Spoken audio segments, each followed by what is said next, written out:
Hola, amigos. Talk Sport. Licensed broadcaster of the 2014 FIFA World Cup Brazil. Absolute brilliant goal! World Cup Extra Time with Mike Graham on Talk Sport. Radio that will grab you by the cojones. Let the carnival begin. Come on, lads. You can do it. Every game, every goal, every day. World Cup Extra Time with Mike Graham on Talk Sport. Good morning, I'm Mike Graham and he's Mike Parry. You're listening to the two Mikes on Extra Time. We're keeping you entertained throughout the night. There's so much to talk about tonight. I went away for a few days and England are out of the World Cup. Mind you, it's hardly surprising, is it? Here's Wayne Rooney. Yeah, it's very important. Roy's a fantastic manager, fantastic person, and in my eyes, certainly in the FA's eyes, and mine, he's the right man to take us forward. He knows the players, he knows this team, he's brought the young guys in, so it's right that he has the chance of, trying to help them fulfil their potential and, make us as a country successful. Yeah, well, good luck with that, Wayne. Fantastic manager. Is he having a laugh? That was meant to be his chance to shine, wasn't it? This World Cup, and it didn't happen. As for Joe Hart, who was also paraded before the press yesterday, I'm looking forward more to his next advert than his next appearance for England. We're not just talking football, of course. We'll bring you all the latest from the front pages and the back pages, and we're also talking spies, we're talking druids, and we're talking parking wardens as well. It's all here on Extra Time, and we want to hear from you. 08717 223344. You're listening to Extra Time with Mike Graham and Mike Parry on Talk Sport.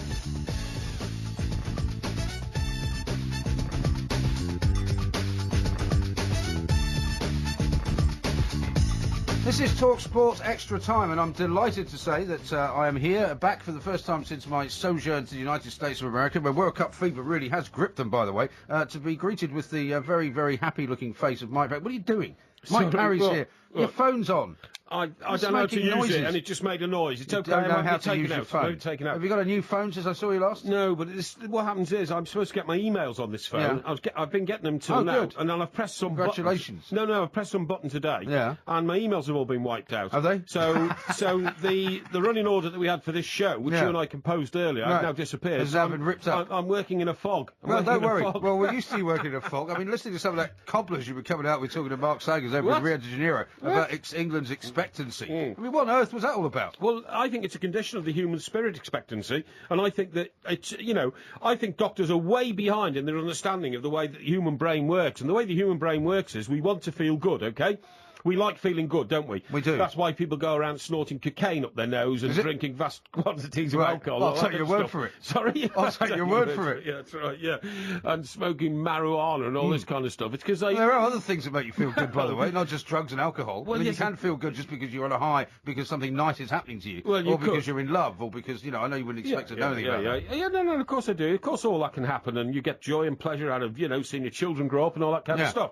But what I'm basically saying is, expectancy... It's the endorphins, isn't it? The endorphins, and expectancy is it's the weaker side of the human spirit, because it's easier to want to be expectantly happy and successful than to handle grief and misery as it's coming. Well, you don't look forward to being in a state of miserableness. No, of course you don't. Because you don't look forward to grief. Yeah. So you see, don't you think? I mean, before this World Cup started, so many people were saying it's really great that the media haven't got all ratcheted up about it. They haven't really decided that we're going to win anything. Yeah. Nobody's really that confident. But I don't think anyone really expected England to have played 2, lost 2, and to be out of the World Cup, as you said earlier, very astutely, before Germany even played their second game. Yeah, but this is what I'm saying about expectancy, Mike. See, the problem is we wind it up. Now, I don't know why psychiatrists, and in my experience, many psychiatrists I've met are actually more mad than the patients they're treating. You met a lot of psychiatrists? Yeah, I have. Yeah, I've met a few. As a patient sort of situation? No, not as a patient situation. Were you sent to see them? No. And by the way, why did you run into psychiatrists then? Oh, you just do, and No, you don't. Of course, yes, you do. I mean, I've spoken to a few on the show as a result of wanting to talk to psychiatrists. Yes. I don't think I've ever run into a psychiatrist. No, well, because I have, rather a checkered health history and spend a lot of time in hospitals. Yeah.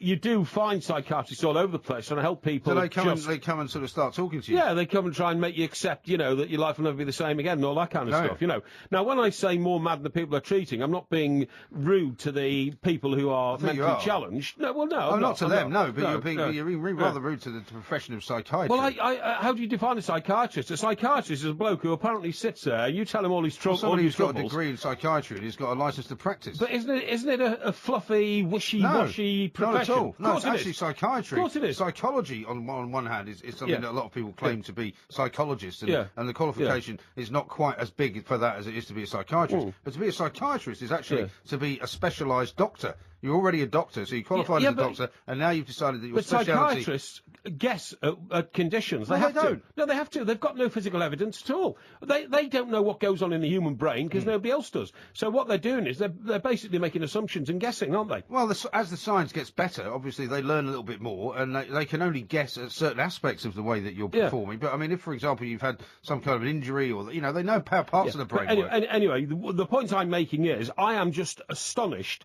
that, you heard me saying to Sags about Michael Douglas going off to that sex clinic in Arizona. I went over there and did a big piece on it when I was... sex addiction. Yeah, sex addiction. Yeah. It's in Tucson, Arizona, famous, of course, for Get Back, Jojo was a man who thought he was a loner and all that. Oh, yeah. Sweet Loretta Marder and all that, and smoked some California grass, and in Tucson, Arizona. Yeah, you know all about that? Did he have a home in Tucson, Arizona? Wasn't that the line? Jojo had a home in Tucson, Arizona. Yeah, which, in fact, McCartney later did. Right. McCartney had a home in Tucson, Arizona as well. That's where Linda used to ride her horses, which he talked about in his tribute to her when she sadly died. I'm glad we're not digressing. Anyway, listen, what I'm saying is, if they can recognise a condition called sex addiction, which of course is a load of rubbish, it just means basically if you're a rich man and you're quite good looking, you can actually have sex with as many women as you want to. Right. And why shouldn't you? And when you get caught out, you can claim you're addicted to it. Yeah, exactly, yeah. What's my fault? Wasn't my fault I'm addicted, I'm helpless to stop myself. Helpless to stop myself. Yeah, absolutely. And what's all this got to do with expectancy, though? Well, what I'm saying is, if psychiatrists are so good, why haven't they discovered a condition which I've discovered, and that is the human expectancy factor? And, the reason we started this conversation was I said we all like to feel good, not down. We all like to feel up. We don't want to feel unhappy. So we say England are going to win. And then we drink 8 pints of lager. Yeah, but we didn't do that this time. We drink 8 pints of lager. I don't know anyone that thought England was going to win the World Cup. Well, when you get in the pub, Mike, an hour before the game, and it's packed, and everybody's jugging jugging it up and winding each other up and all that, we say, yes, we can do it. Yes. I don't know anyone that thought that. Did you really? I bet you were one of them. I bet you were one of those people that got, tanked up in the pub and suddenly got carried away thinking, we're going to beat Italy, we're going to beat Uruguay, and then we're going to beat that easy team, Costa Rica, the easy team, right? Yeah, sure. Why did everyone think Costa Rica was going to be easy? Well, I've no idea. Roy Hodgson told everyone I've no idea. it was going to be the easy game. I rightly predicted from the start that if Luis Suarez played against us for... Louis, for Uruguay, that they would beat us because he's the world's best player. And if the world's best player is playing against a suspect defence, and we saw it was suspect against Italy, then he was going to make hay. And, of course, that's exactly what happened. But what about what I said to Sangers, which is that, in the Premier League, there have been several teams for whom Suarez has not scored against, right? And they tend to have been the ones at the top end of the table. Yeah, you've made that point, yes. And I made it before, but I'm making it now because there might be people who weren't listening at the point. No. I'm actually congratulating you on making the point. It's a good observation. I think it is, because, many of the top teams in the Premier League were able to keep Luis Suarez quiet. Now, the ones at the bottom of the league, like you look at Norwich, every time he went to Norwich, he scored about 8 goals. 3, right? yeah. Now, I think he's 3 hat-tricks at Norwich. Yeah, 3 hat-tricks. I think one game he actually scored 4 goals. Oh, you did. But, here he is playing against England. They weren't able to mark him out of the game. No. Now, you have to ask the question, why were they not able to mark him out of the game? The one player that Roy Hodgson should have been focusing all of his tactical genius on was how to stop Suarez from scoring. Oh, I totally agree. But he didn't do that. I totally agree. Mike, listen, we'll go through the papers a bit later on, but I've already, of course, examined them in detail whilst you were stuffing your face with a kebab out there. Well, how can you eat it this time of night? Well, I didn't have a chance to eat. How can you eat it this time of night? Because this is my working day now, right? Well, can I tell you this? If I eat 2 hours before I go on air, I can't speak properly because that's a good reason for me to buy you one next time. No, because I do breathing exercises in preparation for the show, as well as mental preparation. I do eating exercises. I know you do, yeah. And you see, my heart is so weak, it can't cope with speaking. You keep saying this. I don't believe a word of it. Hang on, don't believe a word of it. It can't cope with speaking and digesting ingesting food and thinking at the same time. Well, it can cope with you speaking and downing about 85 pints of Red Bull. Can't it? Well, the Red Bull just helps to liven things up a bit, that's all. Well, for me, if I eat something, Not that I need to be it livened saves up. my blood sugar from getting down to a low level, because I'm going to have to sit here with you for 4 hours. Normally it's only 3 hours. Are you going to have another kebab before the end of the night? Well, I might do, yeah. They're open till about 3:30. You're joking. Where'd you get them from? The kebab shop. Well, where is it? It's down in the cut. Oh, is it the one where all the police cars are parked That's outside right, yeah. most nights? Yeah, I they're come always past out there. I see About the armed police are in there quite often. That's Guys right, in there like arms to the teeth. That's right, You know, yeah. Dollar kebab, please, mate. With a machine. I've seen it. That's how they get to the front of the line. There was the guy pulled up there once just as I had to stop for traffic, and the back door opened, and there was a rack of guns on the inside of the back door. I thought, what's going on here? I thought they were going to raid the old kebab shop. I didn't realise they were stopping for a. What do you call a kebab, by the way? Is it a like you call a kebab? No, like you call a hamburger a quarter pounder or something. Yeah. What do you call a kebab? You just call it a kebab. What's in the kebab? Like it's a lamb? doner kebab. Doner, that's right. The Well, doner kebab. nobody really knows I've never what's had in a them. kebab. Never. With your heart, you probably shouldn't. But just before I got there, I noticed there was quite a line of people going in, and there was this woman in there ordering literally about 20 of them. Oh, yes. And she was obviously in the local cop shop because they've Oh, taken was them all she? back there. Yeah. Oh, The police say the reason they do that is because they haven't got a canteen anymore. Right. So Well, they don't have to. Well, which cop shop is it? The one at it's the Southwark one down by the bottom of Southwark Bridge Road. No, I don't think it is. I think it's the one round near Lambeth North Tube Station. Well, there's one there as well. Yeah. But there's one at the bottom of like Borough High Street, which sort of says. Oh, is it Southwark okay? Bridge Yeah, Road, yeah. Could be. Down by the Elephant Castle. But anyway, look, the point I'm making is what you just said. What did you just say? And I said it's in all the papers. Well, you were saying that the whole point of Hodgson and his genius his pick No, of keeping you're Suarez absolutely right. away. What you Keeping said Suarez was, out what of you scoring. said was, and this is a guy in the Sunday Times who's very good. He's their northern correspondent, I think. His name's Jeffrey Northolt, I think. Oh, yeah. But he says the major. Who is it? Let me have a look here.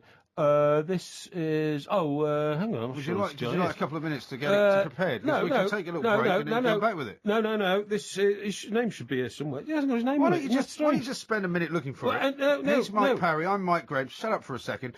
This is Talk Sport. We're going to have loads more coming up next. Licensed broadcaster of the 2014 FIFA World Cup Brazil. Talk Sport on DAB Digital Radio and 1089 and 1053 AM. Talk Sport.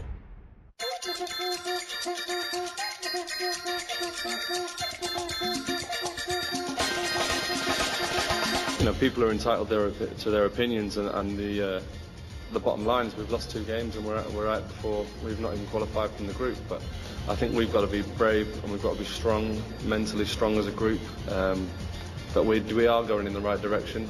We've played some good football. We're like I say, we're only out this tournament through falling the wrong side of 2 very tough games, and results that could have gone our way, but shoulda, woulda, coulda helps no one. We have lost. That's the main thing, and people are going to have their opinions, but we've got to stay strong as a group, stay strong with our management, and keep believing.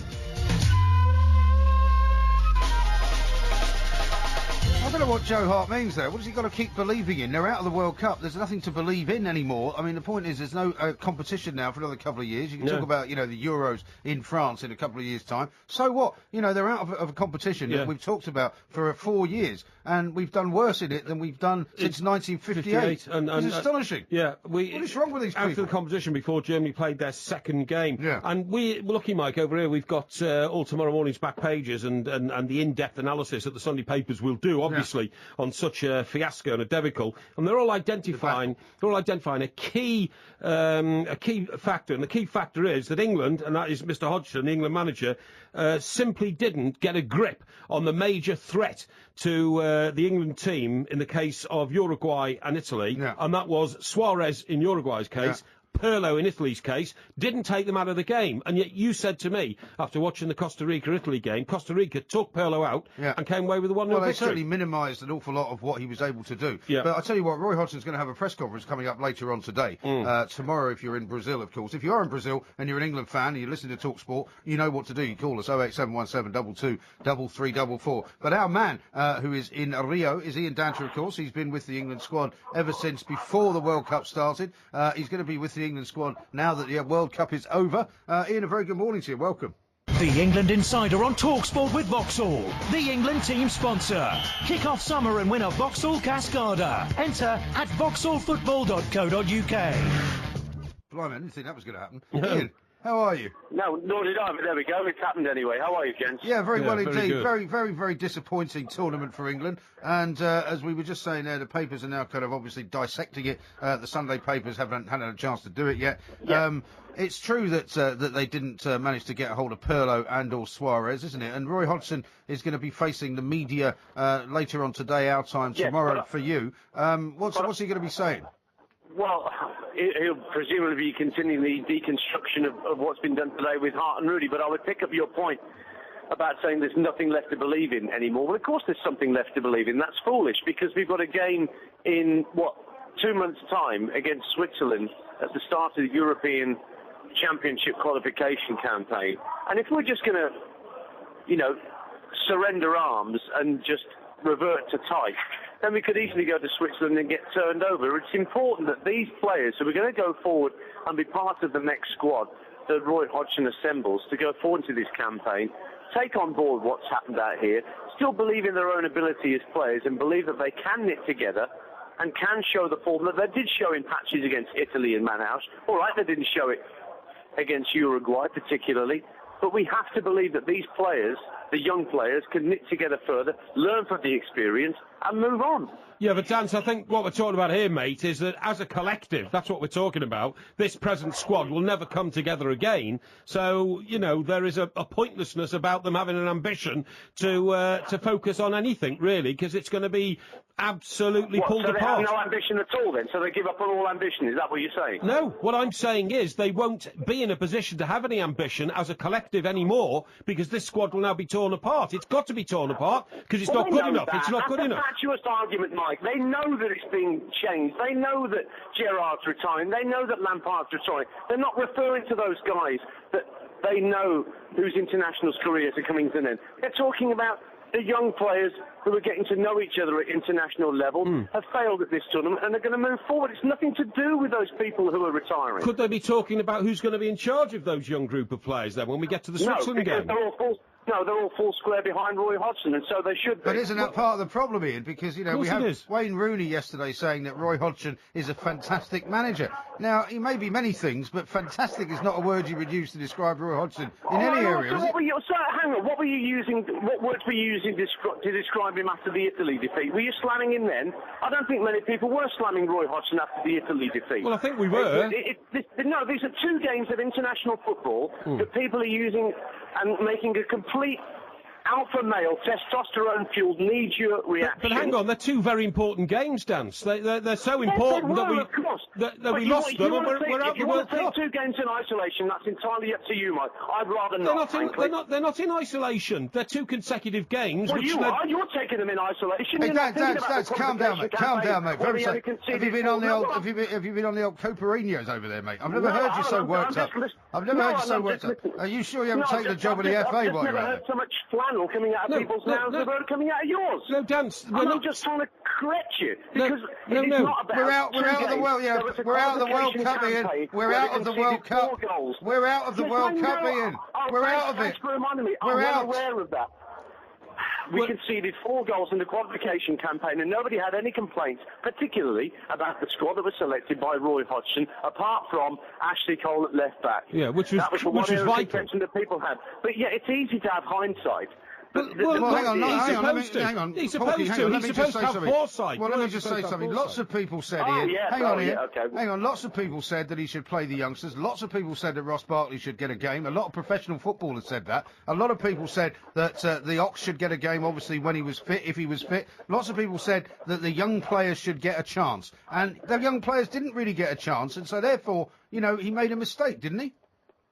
He's made a mistake in terms of not bringing Ashley Cole. I think that's been borne out by what's happened, because Leighton Baines hasn't been in great form, and I'm sure Mr. Parry will agree that Leighton hasn't been in great form really in club terms since Christmas. I do, yeah. And unfortunately that hasn't really carried over into this World Cup. But if Roy Hodgson was the arch pragmatist that he's been made out to be, then Raheem Sterling wouldn't have got near the first team. Ross Barkley would have been brought on as a substitute in the 2 games. I get very annoyed when the knives come out for a manager at this point. Well, then nice. Don't you get annoyed when England go out of the World Cup before Germany have played their second game? I'll refer you, gentlemen, back to 1988 when Sir Bobby Robson's England crashed out of the Euro Championships with 3 abject performances. Yeah, but he'd had a good tournament before that. He'd had a good tournament before that. No, all right, listen to me, Mike. Let me finish. Yeah, sure, of course. After that tournament, the press were vilified Sir Bobby Robson. It was vicious. It was totally uncalled for. It was personal, and it hurt Sir Bobby Robson. What do you know? 2 years later, the FA stick with him, give him a mandate to continue as manager, despite the fact that everybody in Fleet Street wanted him out of the job and were writing headlines to that effect. Well, Fleet Street don't run England. Fleet Street don't run England. Doesn't matter. Well, it doesn't matter. You keep saying that Fleet Street Fleet Street reflects the word of the people on the street. That's what you always say about Fleet Street. Well, so does TalkSport, Ian. So does TalkSport, and there's plenty of people ringing TalkSport. Plenty of people ringing TalkSport who say Hodgson should go. Let me finish my sentence. Well, I wish you'd stop diverting off the point, Ian. No, 2 years later, we were 12 yards away from a World Cup final with the same manager. Are you saying then that on that basis we say that Roy Hodgson is going to have a brilliant European qualifying tournament? Because that's not going to happen, is it? I say the point is Roy Hodgson may not necessarily be the solution, but he certainly isn't the problem. Yeah, but Roy Hodgson doesn't look like he's got any solutions to the current problems. He just doesn't look like he's got solutions. The idea of him taking us into the qualifiers for 2016 is absurd, because we've been publicly humiliated around the world, and he will have...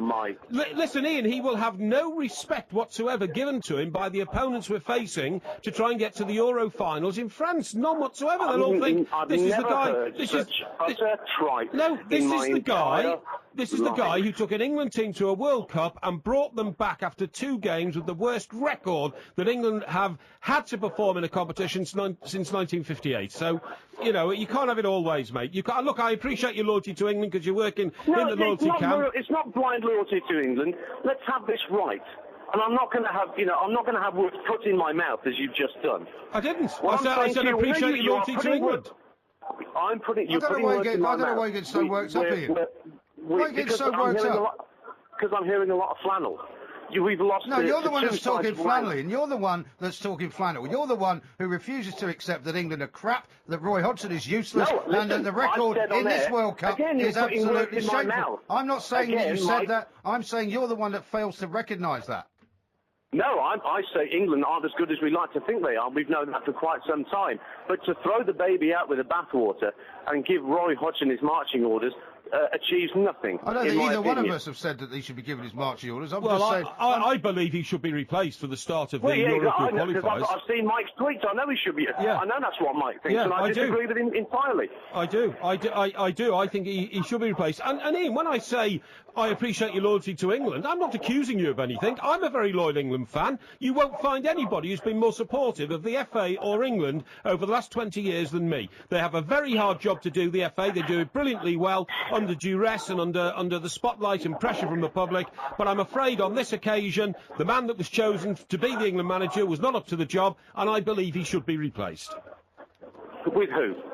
Well, I think Gary Neville has got a big role to play in the England setup over the coming years, and in some way could be part of a sort of managerial structure which might involve Glenn Hoddle, which might involve Gary Neville, but it's that sort of tracksuit manager now we need, not Roy Hodgson, who actually is a very, very nice man, highly intelligent, well-developed, great thinker of the game, but doesn't look like the sort of bloke who's ever going to take us to the peaks that we want to get to in terms of international football.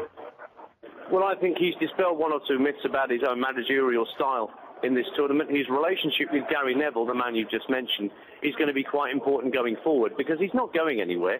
He's staying for the European Championship campaign. Greg Dyke has said so. So that's a moot point. Yeah. Now, with Gary Neville, they do have a relationship. Are we absolutely sure about that? Greg Dyke's released a statement. Greg Dyke's released a statement to that effect. Well, no, I've seen that, but what I'm saying is that Greg Dyke is the chairman. Believe me, there are other powers and other pressures at the Football Association which are going to be brought to bear upon the inquest, because there's going to be a massive inquest into what happened in Brazil. What is interesting is that most of Roy Hodgson's allies David Bernstein and Sir Trevor Brooking aren't going to be at the FA any longer. So I do agree that their departure leaves Roy exposed. More exposed than he would be if they were still there. But I still don't think he's going to go anywhere. I still think we need the continuity, as I've said all along, to go forward to see whether improvements can be made. He's given young players his head up to this point. And nobody was complaining when Sterling was picked. Nobody was complaining when Barkley was picked. People were saying, good, it's not the same old faces. Now, what I'm saying to you is that when we go into this European Championship qualification campaign, if players like your lad Stones at Everton and Flanagan at Liverpool and others are given their opportunity in a qualification campaign in a group with sides like Switzerland, who will cause us a problem, but given that it's a 2014 tournament that we're set to qualify for, then qualification is a little bit easier than it has been in previous European Championships. I think we can all accept that. But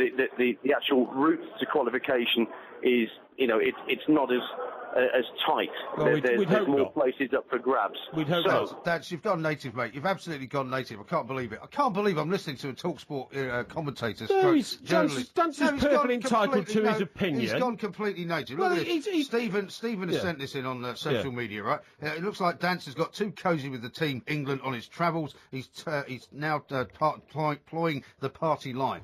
He's towing the party line, I think is what he means to say. No, look, I think he's quite brave. I think he's quite brave to stand up in the face of overwhelming opposition to England's performance and to point out some of the positives. That's there are no positives. Well, Dance thinks there isn't, so I respect his opinion. I personally don't agree with anything he said. Out of the World Cup. But, for anybody that thinks that Dance is talking sense, we'd love to hear from you. 08717 22 3344. It's not about who you replace Roy Hodgson with. It's about recognising that the whole shebang, the whole sort of, clattering train has smashed into the buffers. England have got nothing to look forward to. They've got nothing to be proud of. They've got nothing to boast about. And Roy Hodgson is responsible for most of that. Do you think Steven Gerrard should take any further part in England? Neither should Wayne Rooney. Wayne Rooney should. No, he shouldn't. Wayne Rooney's going to be the next captain. Of course he is. Of course he is. Mistake. I thought Wayne Rooney's talk today was exemplary. I thought he was almost like. Laugh? No, I'm not having a laugh at all. You're having a laugh if you don't recognise that. The Wayne Rooney we saw today was a diplomat. He's just described Roy Hodgson as fantastic. Yeah, but Wayne Rooney was our best player in this competition. I know that's not saying much, but he got the highest votes of anybody who played in the competition. He made the goal. No. He made the goal that could have saved us against Italy. He scored the goal that should have saved us against Uruguay. He was the outstanding player. He will be the next captain of England. In trouble, then. And what you do is you put him down on a sheet of paper, you put a number 10 on his back, and then you say build a team around that. And the point Dan was making about nobody criticising Roy Hodgson when he picked Sterling, when he picked Barkley. Fine when he picked him for the squad. I think he should have picked him for the team. Yeah, I know he picked Sterling, but he should have picked Well, the last time Ross you and Barkley. I were here together, you said we were having a campaign to get Ross Barkley in. Exactly. Shows how your influence of the FA has waned over the years. I don't think so. I don't think so. A week before the squad was announced, right, Martin Lipton, who's extremely able football writer for The Sun, I think he's chief... The Mirror, actually. Mirror, I beg your pardon. Chief football writer or chief sports writer. He and I were tweeting each other, and he was saying, be prepared to be disappointed. I don't think Mark Barkley's going to make the squad. So I think you'll find that my influence on that one, after I started a campaign to get Barkley in, was quite significant. Incredible. Quite significant. Ian Danter's actually made Mike Parry sound like an FA rebel, which of course we know he is definitely very far from. 08717 22 3344. This is TalkSport. We're the two mics. We'll take your calls next. On DAB Digital Radio and 1089 and 1053 AM. TalkSport.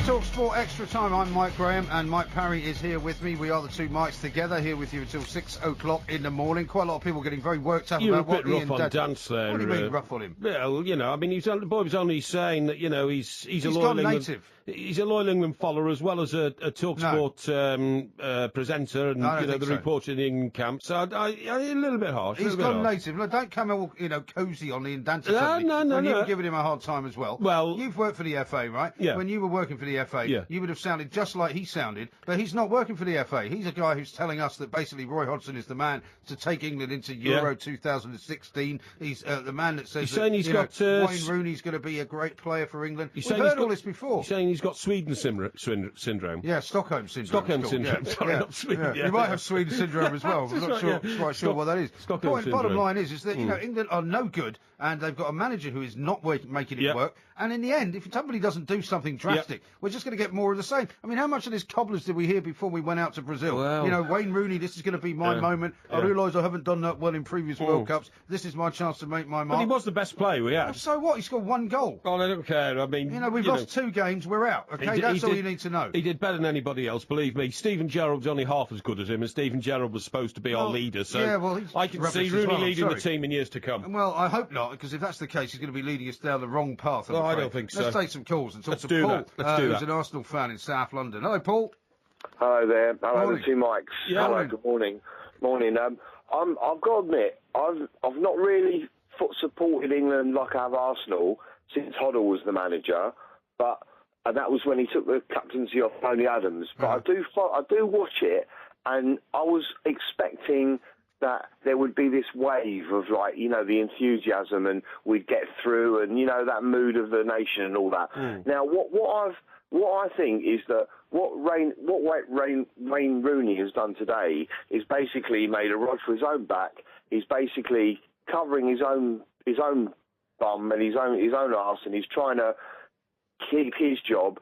To call Roy Hodgson a fantastic manager is ridiculous. That's the first point. Yeah, but he's towing the party line. No, but there's a lot of words he could have used. I know. I realise that words are not his strong point. But Paul understands this. You clearly understand that. Yeah, go on. He's a good manager. He's not been at the highest level, but even though he was with Switzerland in the World Cup, but that's still not the highest level. He's been at good levels, but he's not. He may be earlier in his tenure. I think he was with Inter Milan, but he's not known as a fantastic manager. He's not. No. And I even think that what needs to happen now with England is, to be honest, you have to be ruthless.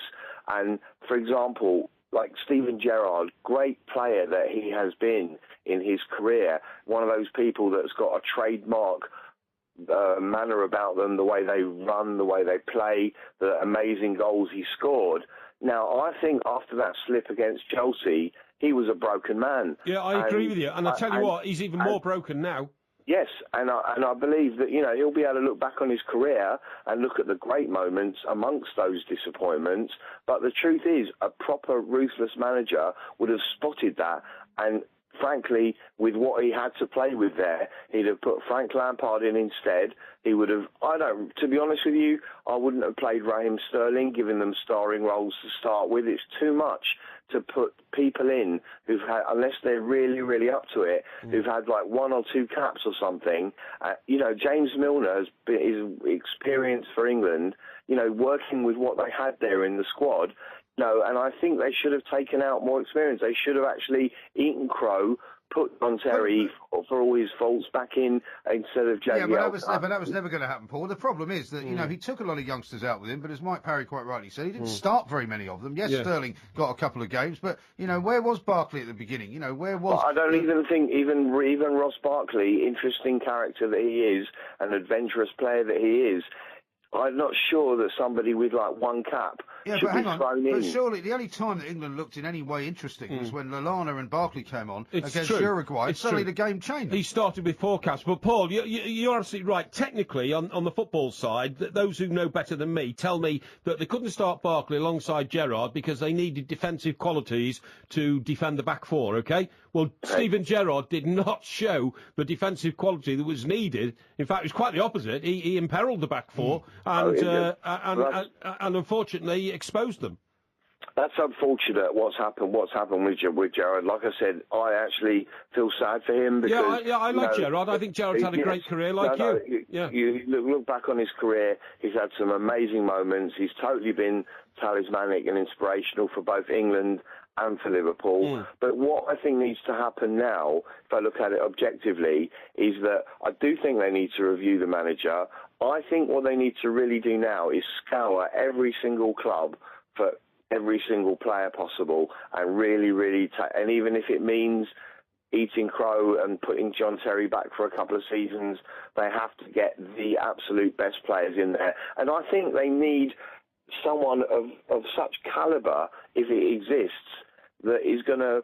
What about Gary Neville? What about Gary Neville? I think it might work. Theoretically, it might work. He's an honest bloke, you know, and he's come across with, you know, he as an Arsenal fan, he used to wind us up, but as a commentator, he's very fair. But also, as people said about David Moyes, Paul, we're going to let you go because we've got loads to get in. As people used to say about David Moyes, you know, he walks into a Man United dressing room, gets no respect, he's not won anything. No, exactly. I say the same thing about Roy Hodgson. You know, how's he going to get the England players I agree, to say, move on? Yeah, move on, exactly. Get somebody like Gary Neville. No, but Mike, perhaps. I want you to move on from talking about Roy Hodgson because I was talking about Gary Neville. Yeah. And I'm about to do that. And the point is, I'm about to do that. I was going to expound what you've just said. When Gary Neville walks into the Football Association of Switzerland, when we get to play them in 2 months' time, they look at him and they think, this guy won 3 European Cups. He's won 9 Premier League titles. Yeah. He's played 85 times for England. I mean, he's got something to say. He's got something to prove. When they see Roy Hodgson, they go, "Oh, he used to work for us, didn't he?" They say he used to work for us, and then he took another team to the World Cup. It was the United Arab Emirates, wasn't it? I think, wasn't it? I think it was. I think it was. Yeah. And now he's taken his third team to the World Cup, England. None of those teams ever performed at the World Cup adequately. At club level, he seems to have been all over the world, but I don't think he's actually won anything, has he? I don't think he ever has. I got to the final of the Europa League with Fulham, which was a very good achievement. Did very well. But he hasn't won anything. And where's the pedigree? And do you know what? I read a piece in the Daily Mail, I think, on the day that we set off, the England party set off for Brazil to say what an extraordinary man he was. He speaks 7 languages. Extraudinary man. He is an extraordinary man is. He reads a lot of Rudyard Kipling. Yeah. And a lot of... Prince Charles speaks a lot of languages. Nietzsche. And as Nietzsche. He's a philosopher. Nietzsche, that's right. Yeah, the philosopher. He's a lot about him, you know, so he's getting his philosophy we can pick from any somewhere. number of people that are very learned in lots of different ways. I totally agree. What I'm saying is... good manager. What he didn't say was, and this man knows how to win things on the international football stage, which actually is the basic requirement. Yeah, exactly. You want to get John Stuart Mill up next. Here's Mike Parry. I'm Mike Gray. We're going to talk to Tony's Liverpool fan coming up next on TalkSport. On DAB Digital Radio and 1089 and 1053 AM. TalkSport.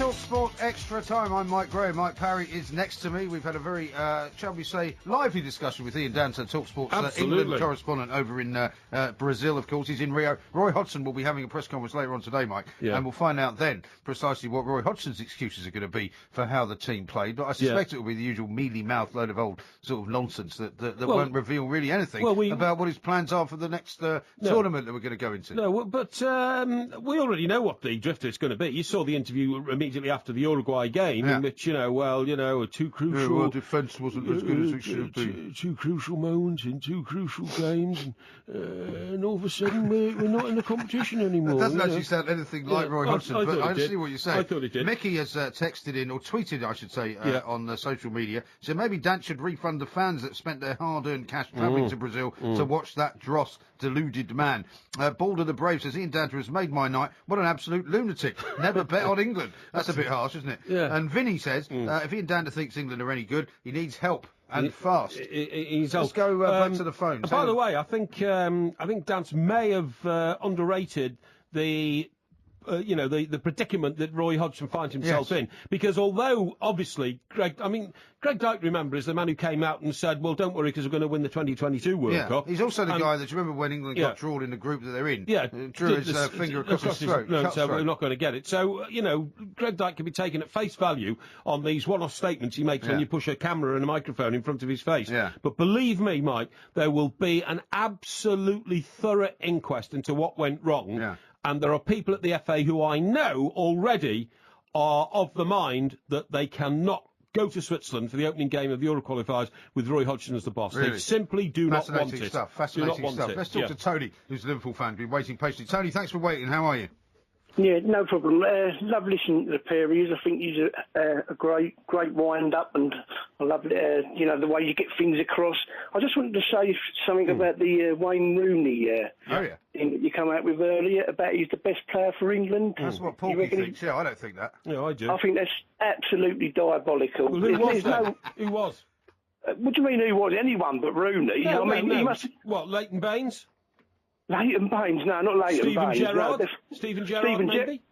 Cool Stephen Gerrard, yeah, cool Stephen Gerrard. Gerrard was very poor, Jim. I didn't fancy that back header of his for Suarez's goal. He wasn't at his best, I'll give you that, but Wayne Rooney, he probably had half a dozen shots in the whole tournament.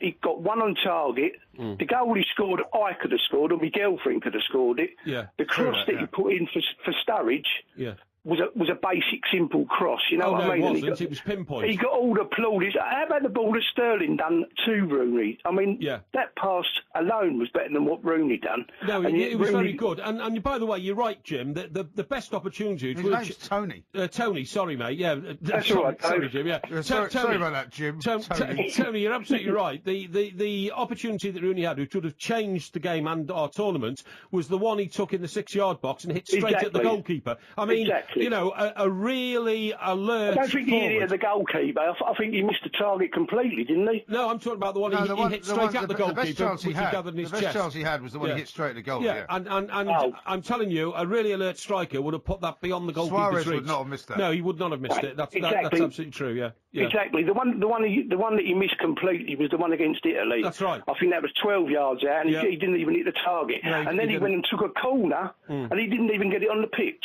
Yeah. You know what I mean? And that free kick he took against Uruguay, everybody was like, "Oh, it's so unlucky." Exactly. He missed the target. You know, this guy's on 300 grand a week. He should hit it's the a dead target. Ball. A dead ball situation, he should hit the target at least. And the thing is, you know, that what a waste that was, Tony, because he completely bamboozled the goalkeeper. The goalkeeper never moved an inch, literally. Yeah, but that's when you hear the commentators say some of the craziest things. You know, if that had been on target, it would have been a goal. Yeah, exactly. Oh, really? But the thing is, it didn't even hit the post. If it had hit the post, it would have been poor. If it had hit the wall, it would have been it. If it had hit the wall, it would have been a start. You know what I mean? Because at least you would have been going on target. If it hit a passing spaceship, you might have found it on Mars. It's absolutely incredible sometimes what people come up with. Let's talk to Jim now. This is Jim. That Jim. was Tony. Right, okay. I'll talk you through this. Jim, a very good morning to you. Welcome. Yeah, good morning, guys. Good morning, guys. Nice, lively discussion for this time of morning. Absolutely. Indeed, it is. It keeps you up, Jim, eh? Absolutely. Well, I just wanted to say, as a Liverpool fan, it's just kind of deja vu, really. I remember Roy Hodgson being appointed and I like Roy. Let me preface all of this with the fact that I like Roy Hodgson as a person. I really wanted him to do well as a Liverpool manager. But he turned us into a mediocre, bottom three side, Liverpool, and he's done the same with England. He's unfortunately has a knack of making players underperform for some reason or other, and he makes some crazy decisions. He did the same when he was our manager. Yeah, Jim, let me tell you, Mike Graham and I went up to a Liverpool game. It was actually the derby, the one in February, in the season when Roy Hodgson was in charge, okay? And afterwards, we got into the players' lounge, and we're not going to name any players, but 2 or 3 Liverpool players told us absolutely dismissively about what what they thought were the failings. His training regimen, the failings of Roy Hodgson. They said on the day he arrived, he had a load of cones under his arm, and they hadn't seen that for like 20 years on the training pitch. You know what I mean? He thought he was just coming off the M63. Yeah, that's right. In a way, it's quite endearing, but that isn't what we need. Let's look at it. No one can say that Costa Rica have better players than England. There's no way. But they have managed to get more out of those players. Their star player plays for Fulham, doesn't he? Sorry, say. I said their star player plays for Fulham. Is that Ruiz? Yeah. But they're getting the most out of their team. They're playing better. They're organised better. They're going out with a better mental purpose. And I don't understand how people can look at it and not. It's kind of like the elephant in the room, isn't it? Yes, it is the elephant in the room, Jim. It totally is. I mean, you see how Costa Rica kind of, and people talk about Roy Hodgson being a master tactician. Yeah. Whoever Costa Rica's manager is, who's that guy that waves his hands around an awful lot, right? Yes. This is a guy who actually managed to figure out how to stop Pirlo from controlling the game. Yeah. How to stop Italy from getting too many chances. How to stop Luis Suarez from scoring. And we didn't do that. We didn't do that twice in how they stopped Luis Suarez from scoring, Yeah. of course, was that he didn't play against Costa Rica. No, you fool. I'm talking about obviously in the Uruguay game. Jim, do you see... the Uruguay game. What? He didn't play against Costa Rica for Uruguay. Who didn't? Luis Suarez. Luis Suarez was playing for Uruguay against England. Yeah, he was. Yeah. But not against Costa Rica. Now, I know that was their opening game and they got beaten, you fool. Will you please keep up? Sorry, Jim. Sorry, Tony. Jim, very quickly, before you go, do you see Roy Hodgson being in charge for the upcoming European? Unfortunately, I do. I never thought I'd say it, but I think the only guy I've heard show any class recently that said any kind of possibility for the job would be Glenn Hoddle. Yeah, I agree, yeah. Interesting choice, Jim. Thanks very much indeed. That was Jim. The other guy was Tony. He's Mike Parry. I'm Mike Graham. Hola, amigos. The indefatigable World Cup warm-up with the irrepressible Johnny Vaughan. This morning from 11 on Talk Sport. They've got out in Brazil peddlers peddling around the Copacabana. Postmodernism, searing debate and opinionated comment from one of the most prominent surrealist radio presenters of his generation. We expect more. Would you stop trying to bring it back to football? He should have... third time, Gavin, I've tried to distract you. World Cup warm-up with Johnny Vaughan. This morning from 11... Always demand a genuine product from the best in the business. On Talk Sport. Team TalkSport are going 100% Brazilian. Every game, every goal, every day of the 2014 FIFA World Cup Brazil. Boss, I'm not saying the food at this hotel is bad, but I'm having to make toast in my trouser press. Oh, yeah, that's quite good, that is. Well done, Sags. Hang on, where's Alan Brazil now? I saw him heading in the direction of the Kazi with the Rio Racing Post boss. Well, that should keep him out of trouble for a couple of hours, I suppose. Olé! The 2014 FIFA World Cup Brazil on Talk Sport. Hola, amigos. Talk Sport. Licensed broadcaster of the 2014 FIFA World Cup Brazil. Absolute brilliant goal! World Cup Extra Time with Mike Graham on Talk Sport. Radio that will grab you by the cojones. Let the carnival begin. Come on, lads. You can do it. Every game, every goal, every day. World Cup Extra Time with Mike Graham on Talk Sport. Good morning, I'm Mike Graham and he's Mike Parry. You're listening to the two Mikes on Extra Time. We're keeping you entertained throughout the night. There's so much to talk about. We've already heard an awful lot from Ian Danter. I went away for a few days and England are out of the World Cup. Mind you, it's hardly surprising, is it? Have a listen to Wayne Rooney. Yeah, it's very important. Roy's a fantastic manager, fantastic person, and in my eyes, certainly in the FA's eyes, and mine, he's the right man to take us forward. He knows the players, he knows this team. He's brought the young guys in, so it's right that he has the chance of trying to help them fulfil their potential and make us as a country successful. That's called being on message, Mike. If that was the I thought I couldn't tell it was Ian Danter or Wayne Rooney. That's a bit harsh. If that was the Labour government, it'd say on message. You know what I mean? Yeah, but exactly. I can tell you for sure, a lot of players in that squad are not convinced that Roy Hodgson is the right man to lead the team any longer. I can tell you we'll that be for sure. talking about an awful lot of what the papers are saying this morning. We're hearing from an awful lot of you as well. 08717 223344 is the number. We're not just talking football, of course. We're going to be talking spies, we're going to be talking druids, and we're going to be talking about parking wardens as well. It's all here on Extra Time, and you're listening to Mike Graham and Mike Parry on Talk Sport.